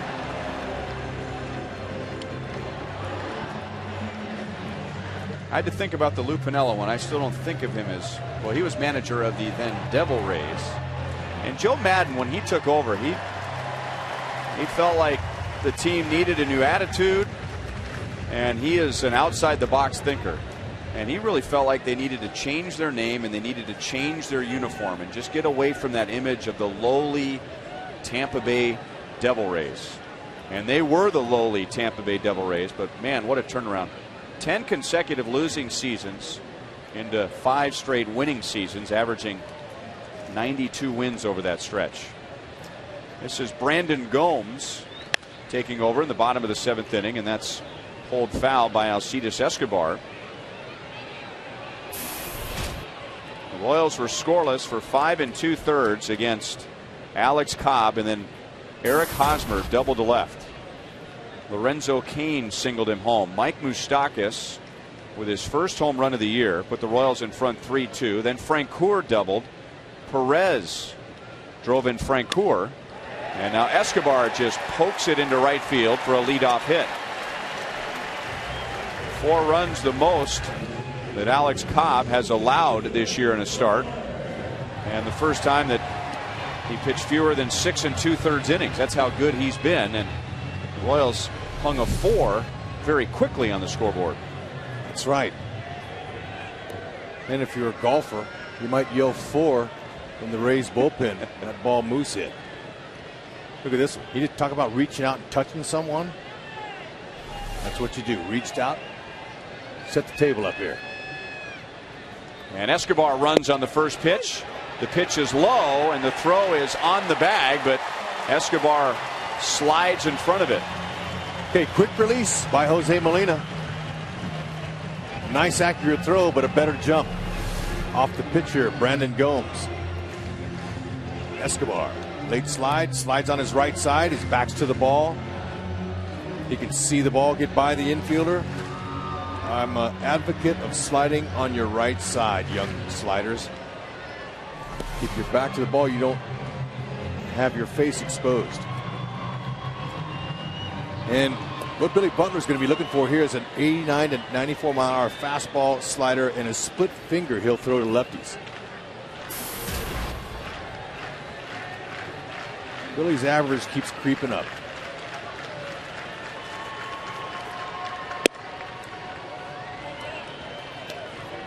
One ball, one strike. Billy's hitting .412 with runners in scoring position.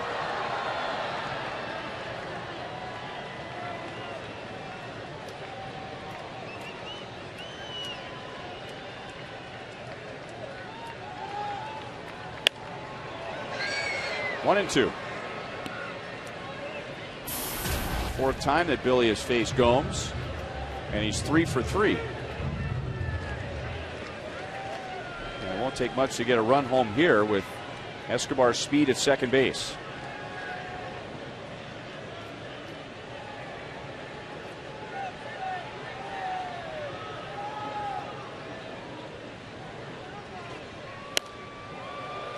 This is a tough stretch of games beginning for the Royals tonight. Over their next 32 games, 29 will be against teams that had a winning record last year.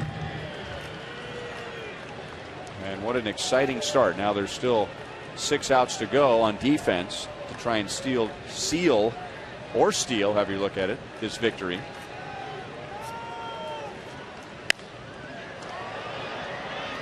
Right field into foul territory, Zobrist, and he won't get there. Escobar was ready to tag, and it's still 1 and 2 on Butler. Escobar and Escobar, from Cuba on the left, from Venezuela on the right. And Alfonso Marquez in the middle from Mexico. There you go. So Latin America is well represented right there in your screen.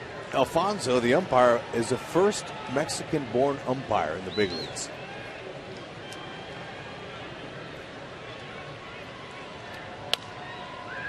Still 1 and 2.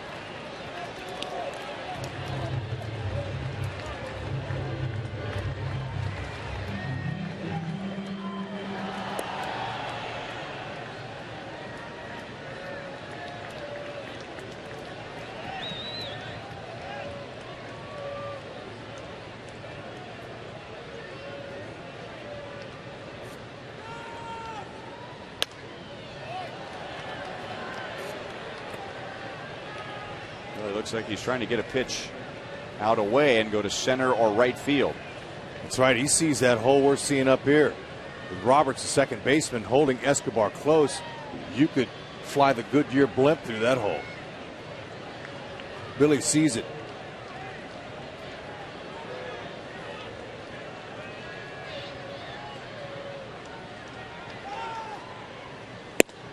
And he was trying to go to right field. In fact, you could see by his follow through that that's what he's trying to do. That may not have been a strike.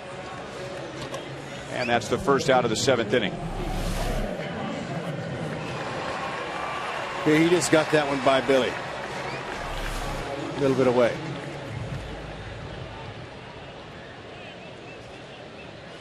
James Shields always stays in the dugout, even if he's not, or if he's out of the game, he'll stay in there. And, you know, he's always the first guy to congratulate a teammate that comes in. It's a real team guy. Fans are not happy as Hosmer will be intentionally walking. And his hit should not be overlooked in that 4-run sixth. It was a double with 2 outs and nobody on. And the Royals had 4 hits prior to that against Cobb, and they were all singles. And then all of a sudden, Hosmer got into one and hit it off the wall in left field. And that was the beginning of the 4-run rally.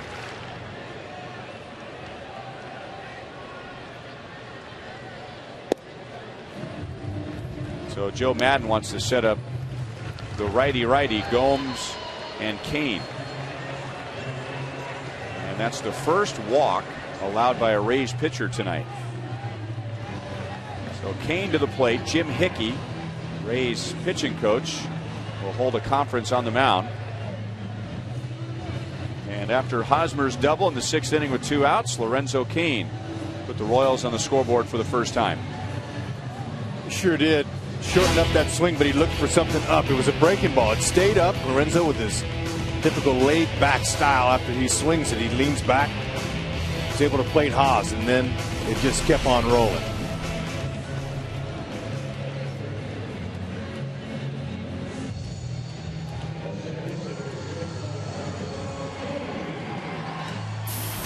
Don't forget to vote for the Royals Player of the Month, sponsored by Majestic and Rally House. You can vote at Rally House stores and get a chance to go on field and meet the winning player. Mike Moustakas on deck. Lorenzo Cain at the plate with 2 on and 1 out. And he went too far. 0-1.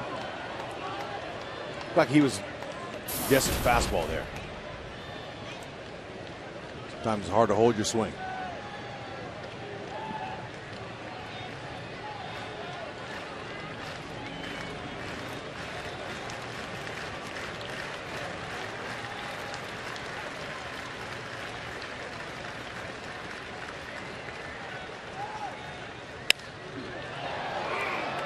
Shallow center field. Roberts is out, and that ball's going to drop in between 3 Rays, and they won't get an out. They had a force at second base,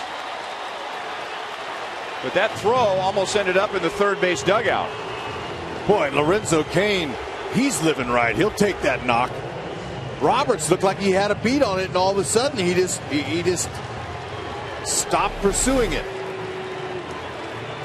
So if you're a runner like Hosmer, he's going to go try to get halfway at least, because he's got to be able to get back if he catches it. But Jennings goosed the throw. They had him at second base. And they'll take it. Bases are full and Moose is up. And the most heads-up play was made by Gomes, the pitcher. That ball got by Longoria.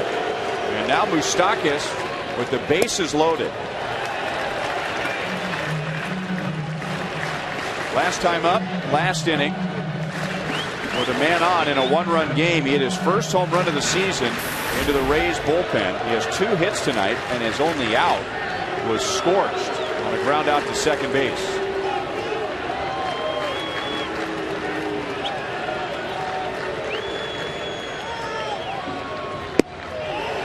Fastball is inside, 2-0. He's a hot hitter tonight. I'd be really careful with this 2-0 pitch coming.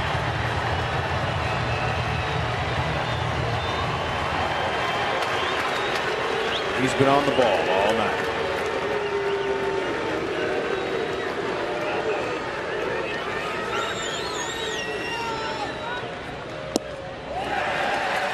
Yep, sure enough, he put a wrinkle on him.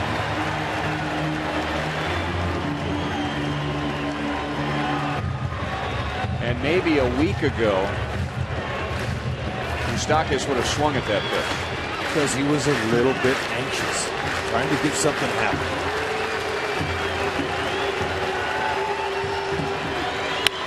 Swinging on 3-0. He didn't get it, but he'll get an RBI. So Moustakis has driven in 3, and the Royals have a 3-run lead.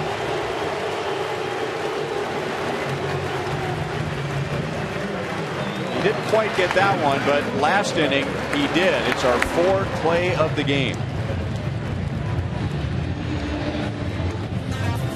Maybe it's time for Moose's first homer. How about that? Again to Moustakis. Deep into right field. And the Royals take the lead. So we got to give credit where credit is due. Nice call, Hud, although moments before you made that call, Joel Goldberg, who's in his suite to our right, leaned out the window and motioned to you. This ball's gone. Kane takes off for second, and the ball takes off for center field. 6-2 Royals on a stolen base and an error.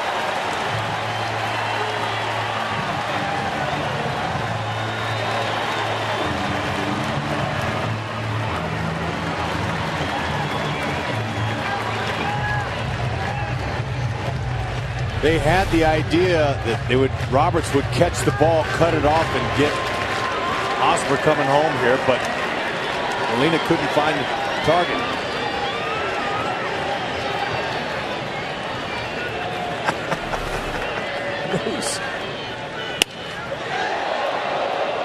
And Lorenzo Cain just saw a white flash go by his eyes, and for a moment wasn't sure if it was the baseball or the end of the line.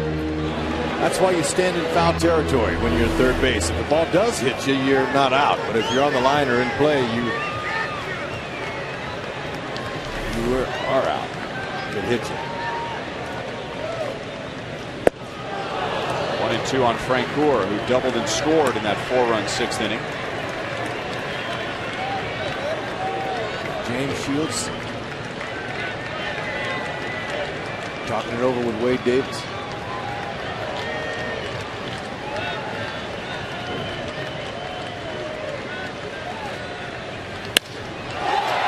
Right field, that's well hit. Zobrist at the track, and it's off the screen. And Francoeur wants 3. Hustling all the way, head first, in with an RBI triple. It's like we've seen 2 different games tonight.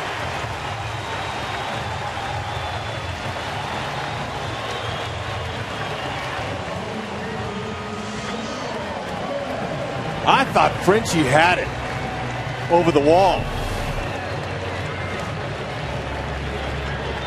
Excellent head position. Hit it where it was pitched. It was on the outer half. Went down. Got underneath it. Ran Zobrist into the wall. And now Perez comes out swinging. It's amazing how quickly the game can turn. In the first 5 innings, the Royals had no runs on 4 singles. And now, in an inning and 2/3, they have 7 runs on 9 hits.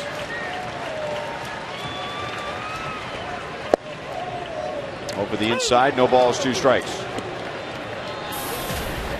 And of those 9 hits in the last 2 innings, 5 have been for extra bases. Make that 4 for extra bases, a triple, 2 doubles, and a home run.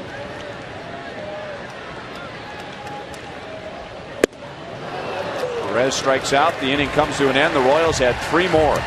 Moustakis drives in his 3rd. Francoeur his 1st of the game. And the Royals have a 5-run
Travis Hafner getting it done for the Yankees, who lead late against Houston. Detroit, Verlander gets the win. Cabrera and Fielder go deep. Edwin Encarnacion, a pair of homers for John Gibbons and the Blue Jays. What happened to Philadelphia? Joe Lavero's Phillies, and it is ugly. Cleveland with 7 home runs. Roy Halladay, 3 2/3 innings, 9 hits, and 8 earned runs, an ERA of 6.75. Texas on top of Chicago. And LA and Oakland, maybe they'll play another 19. They are just getting underway. Our Mazda game break takes us to Detroit. Mentioned the 2 big boys going deep. There's another home run, this one from Alex Avila. Verlander goes to 3-2. Vance Worley drops to 0-4. Ryan? All right, thank you, Joel. Here at Kauffman Stadium, the Royals were down 2-0 until a 4-run 6th and a 3-run 7th. So James Shields stands to win his first game against his former team as Kelvin Herrera takes over in the 8th. Strike 1 to Desmond Jennings. Shields gave up 2 in the first, 2 runs on 3 hits. Over the next 6, no runs on 2 hits, and he retired the last 13. 1-1 on Jennings, who scored on the Matt Joyce home run back in the first inning. 99 and 96. First 2 pitches out of Herrera. He's got that changeup, slider. 2 balls, 1 strike.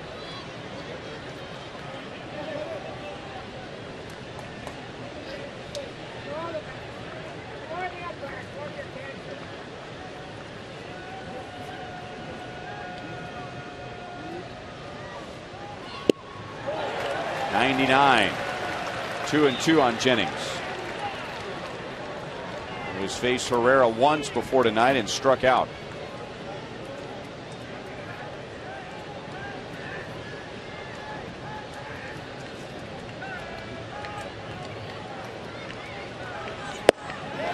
Nothing fancy there. 99 miles an hour, pretty much down the middle. Don't need anything fancy. That is blown by him.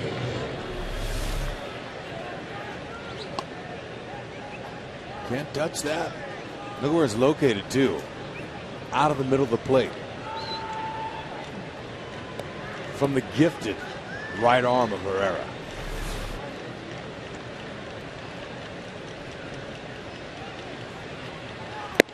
And now high to Matt Joyce, who hit the 2-run home run in the first inning, his 5th of the year.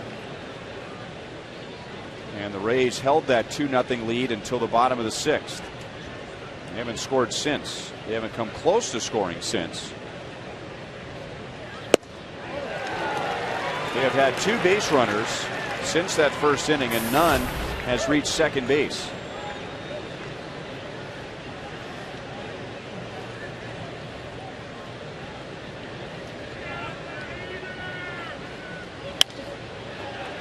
James Shields was a little bit strong in that first inning, which is to be expected. I think his emotions were a little bit on the high side. He was a little bit pumped, a little bit strong, left some pitches up over the middle.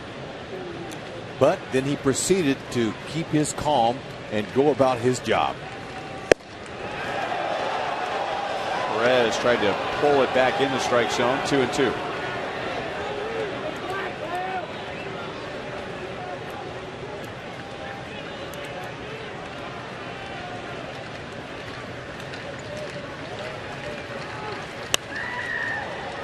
And that's something that makes Shields unique from other pitchers, in that he shows emotion on the mound, and yet he's able to channel it. Where for most guys, you don't want them out there because they're going to get out of their game. Their emotions are going to take over. But for James Shields, I mean, he uses that as fuel.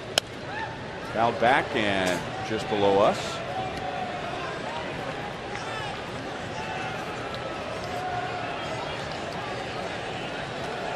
Urban Santana, on the other hand, much more calm on the mound. Who knows what's going on the inside, but his emotions hardly change at all when he's pitching.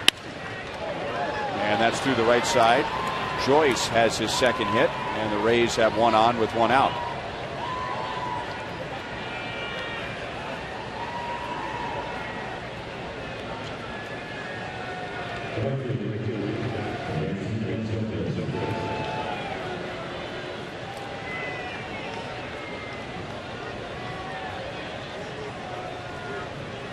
And now Ben Zobrist, the number 3 hitter. He is 0 for 3.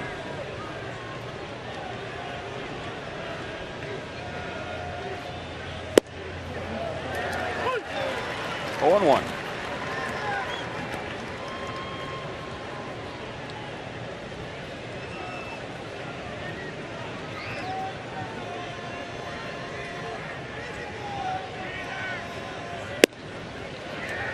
One ball, one strike. You know, you sit on that fastball, you do all you can to try to catch it, but it's got late life moving away from you. It makes it very difficult to square it up. Salvi wants this one down.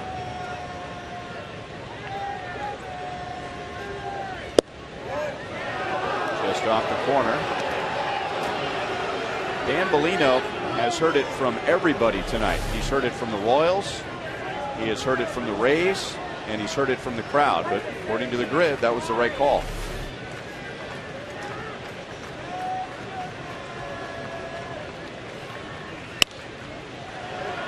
To the left side. And the Moose calls. As Moustakas makes the play in foul territory, 2 down. Let's answer tonight's Sprint Unlimited Answers question. The American League Pitcher of the Month. 44% going with the pitcher who is 5-0 in the month of April for a first place team, Clay Buchholz. Thank you for your vote.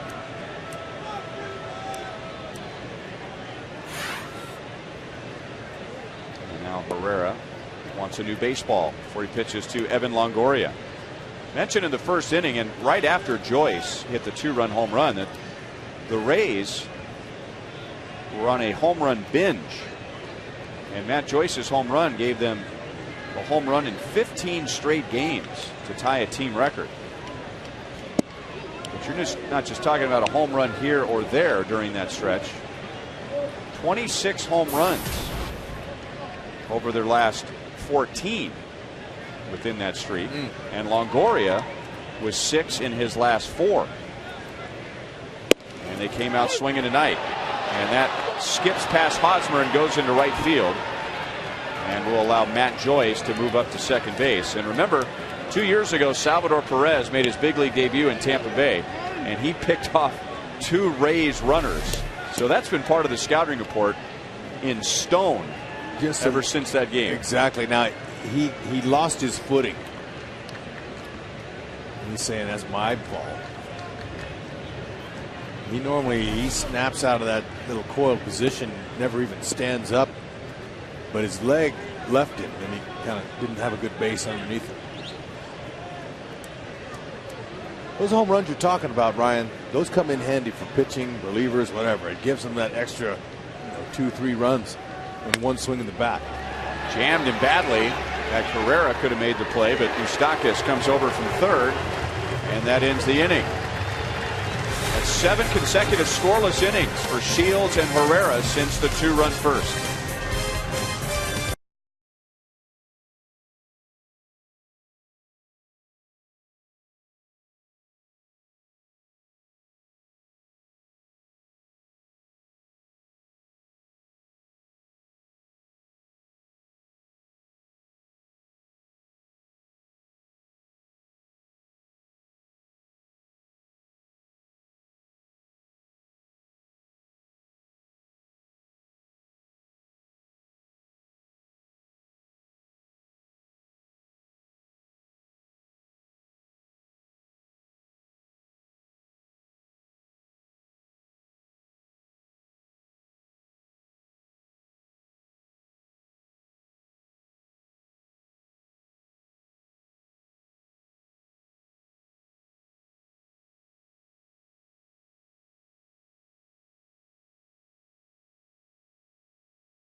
Royals baseball is brought to you by Steel, available exclusively at a servicing Steel dealer. Visit steeldealers.com. Beautiful night in Kansas City, and quite pleasant inside the ballpark as the Royals have a 5-run lead going into the bottom of the 8th inning. This is Cesar Ramos taking over in the bottom of the 8th. He is the 4th Rays pitcher. Alex Cobb gave up 4 runs in 5 2/3. Jamie Wright got the final out of the 6th, and then the Royals scored 3 runs off of Brandon Gomes in the 7th. So Johnson bats right-handed for the first time and takes strike 1. He's a left-hander. 87 to 92, slider, curve, and change. He's got all 4, but probably don't use them all in his relief role. They probably go fastball, big curve away from lefties. Change-ups to righties.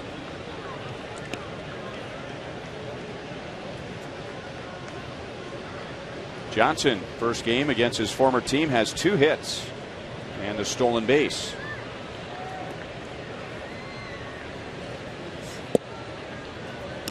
One and two. Came to the yard a little early today, and while I was here I saw the Rays go out there and start hitting, so I like to go on the field and watch the action and see how they're hitting and stuff. And Longoria was out there,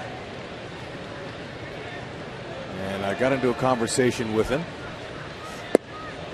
and he asked about Moose and Haas. He goes, "How are those boys doing?" I said, "You know what? They've gotten off to a kind of a slow start this year so far, but you know what? They're working their way back." And he goes, I said, "What's the hardest thing for a guy in their second full seasons?" And he said, "Understanding your weaknesses. Not dwelling on them, but just understanding them. And then work on your strengths." That's what he did. I work on my strengths. I don't think about the weaknesses. I understand my weaknesses, but I don't think about them. And he said, those guys are good players, soon to be great. It takes time.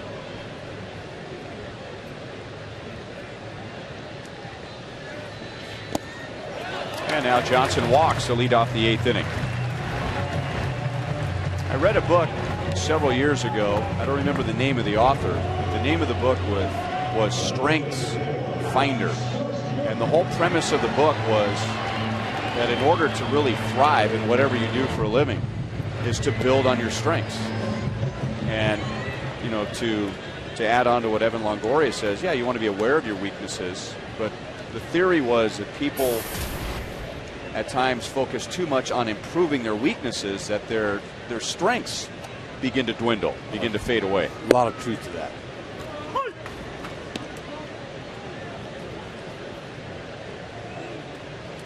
Well, he has certainly figured out what his strengths are.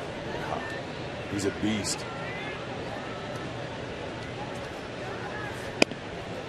Check swing. That away, Alex. And you talk about a hitter saying, "I'll take it." With his great start, Alex had been 0 for his last 12. Sometimes that's what gets you out of a little funk. That was almost hit his knuckles. As a matter of fact, I thought it did hit his knuckles. You can't bunt a ball better than that. Our Exmo super slow motion replay will show you where that ball hit. At the knob of the bat. It hit the knob. Never seen that before. All right, there you go. Now, Gordon, he wanted to shake that hand a little bit. I'm glad he didn't. How about that? Knob of the bat, fair ball.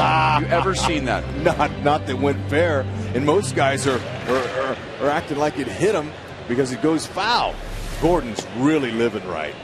Look at that. I knew it was close to his hands, but I had no idea it was on the handle, or excuse me, on the knob of the bat. You see something new every day at the ballpark. Hit well to center.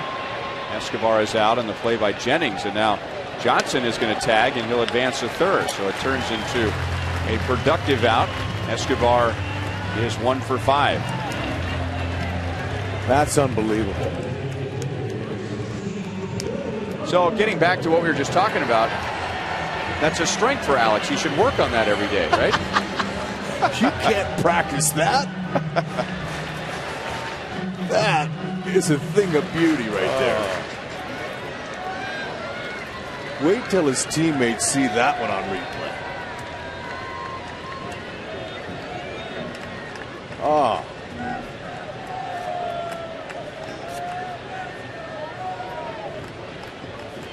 Billy is 1 for 4 with a first inning single. That's high from Ramos, who is out of Long Beach State. So he was a college teammate of Evan Longoria. How about Evan Longoria and Troy Tulowitzki on the same college team? Not fair.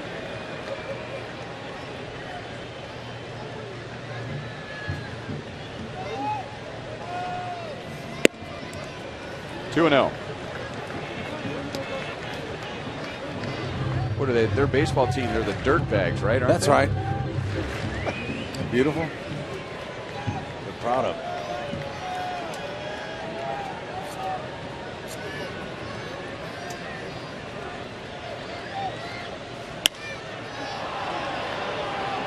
Not very deep. Johnson runs well. He's got to go.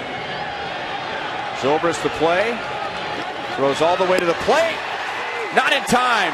Johnson got his hand in front of the tag.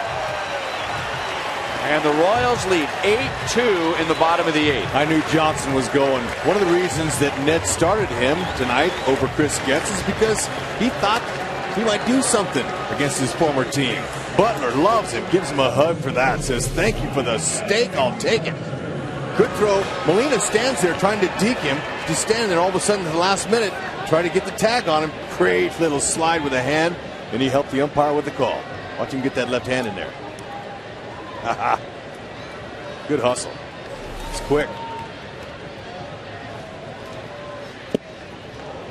Hud, what would you have said if I turned to you with 2 outs and nobody on in the bottom of the 6th inning and I said the Royals are going to win this game in blowout fashion? Wow, I would have said, what? And It'd have made some sort of a Jethro Tull comment. I right? would have, but I would have told you that it was going to take a dinger to get him going.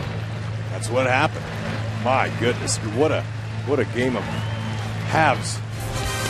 A dinger and then some. The Royals have scored 8 runs in the last 3 innings and lead by 6.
Kauffman Stadium, it was looking for a while like we might need to talk about a dominant pitching performance on Boulevard Royals Live by Alex Cobb, but it was his mentor James Shields going 7 innings and the offense finally striking in the 6th. We'll recap that big inning here from Ned Yost, James Shields, and most likely Mike Moustakas on Boulevard Royals Live. Ryan?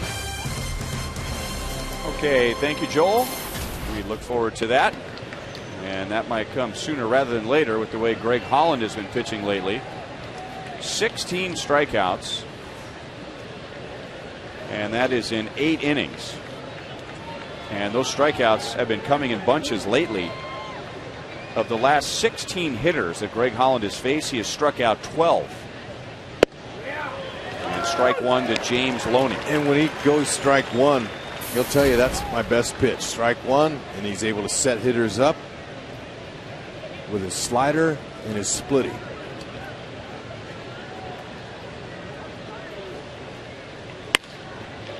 Base hit for Loney. He has a 3-hit game.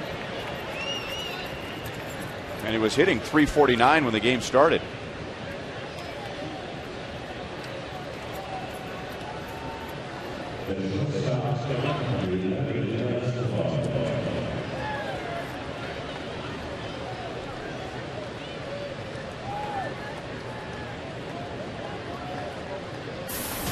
Yunel Escobar is 0 for 3 and batting .158. 12 hits and 76 at-bats. He hadn't played since Wednesday with a sore right hamstring. 0-1. Okay, you know, I'm happy for James Loney. You know, last year the Dodgers traded him to Boston. He played 30 games, had 100 ABs, hit just .230 with a couple of homers, and then they just discarded him. Said, you know what, we don't need you. So I moved to Tampa Bay, and he's making a believer out of Joe Madden. And now Escobar, that's into left center field. Alex cuts it off deep. Escobar is going to try for 2, and he is out at second base. He can't believe it. Good throw. Quick tag by Elliott Johnson. 1 down. Elliott Johnson, he made that out. Good job by Alex. Give him another assist.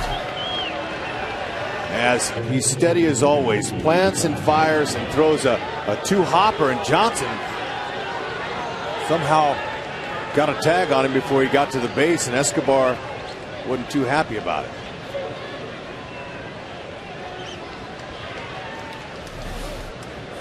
Might have got the foot in there. Might have.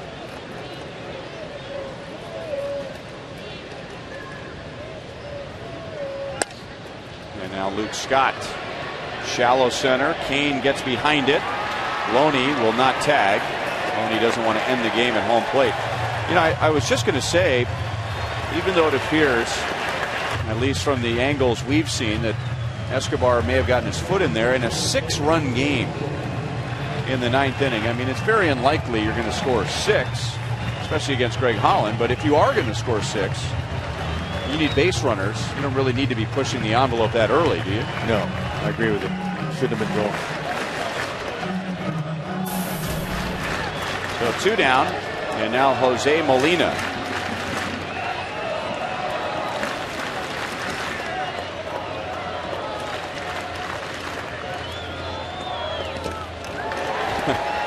Ball disappeared on Molina. It didn't reach home plate, and he took a hack at it. Molina is 0 for 3. Guessing first ball fastball is what that was. Sometimes you guess right, sometimes you don't, especially when a guy has a splitting or a split finger. I call it splitty. It just depends on your terminology. Comes out of his hand like a fastball, looks like a fastball, can't pick up the rotation, but then the ball just drops, falls out of it. Doing that.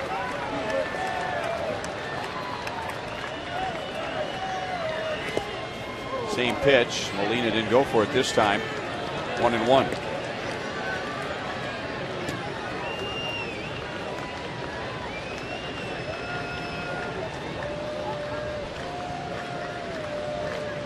All right, that is a split finger grip, and he's not afraid to show it to the hitter. It's not a bad idea. Now when he wants to change it, he just kind of changes it while it's in his glove. He hides it. 1-2. I remember, because of the grip, when that pitch started to become popular in the 80s, that pitchers would dig into the split and the hitters would see that happen, and that's when they started beginning with the split and going away from it, as opposed to then trying to jam it in there after they get the sign. Right, the hitters call that fanning, when they fan the glove. The glove gets a little bit bigger. You can tell he changes his grip. 2-2. And also look at that patch that's sewn over Holland's glove on his finger. Lots of pitchers and fielders are comfortable with their index finger out of their glove, but see now that little patch they sew over it there, because a lot of pitchers will tip their pitches with their finger that's sticking out of the glove too, so they put a patch over that.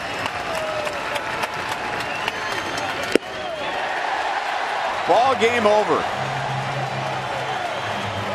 What a night for Mike Moustakas, for Eric Hosmer, for James Shields, and what a night for the Royals.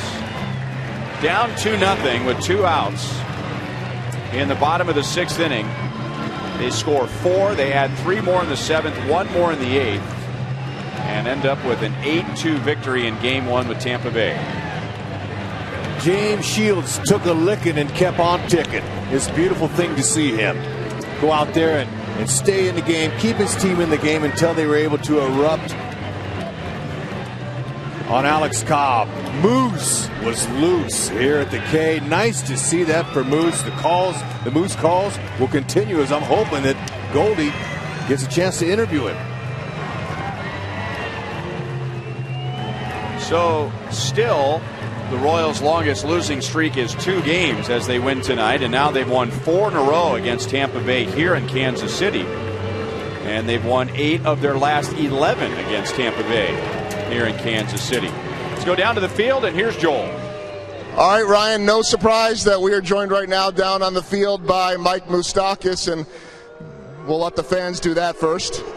And I know that that is music to your ears, and I also know that you'd rather talk about your pitcher and the rest of your team. So let's start with the performance of James Shields and what he was able to do here tonight after that first. Oh, it's unbelievable, man. He goes out and he competes every day, and gives up too early, and then he goes and battles his tail off, and held him to 2 runs the entire game, and our offense was good enough to get him some runs. He's been battling all year for us, and we look to him for our guidance. What changed in the 6th inning? Because Alex Cobb was absolutely dominant, and then suddenly Haas starts that 2-out rally, and you guys keep on going and going. What do you think changed for you guys at that point? Yeah, Cobb.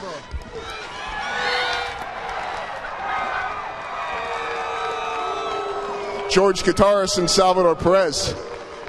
Anyway, you look unaffected. Oh, I love that. I want more of it.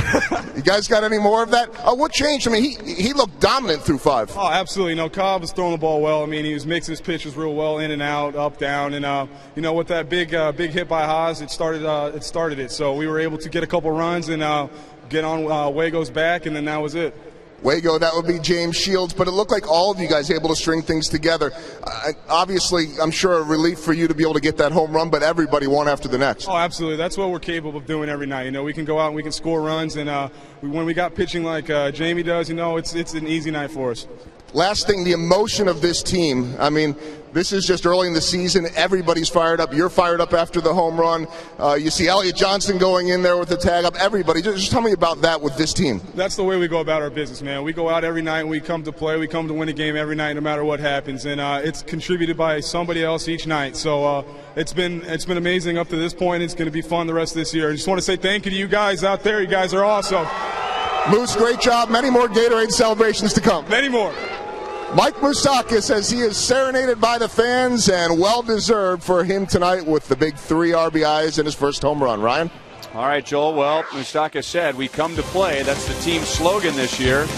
And boy, did they in the later innings, led by Moustakas. I'm exhausted, but the passion is beautiful to see the Moose loose and spreading the love.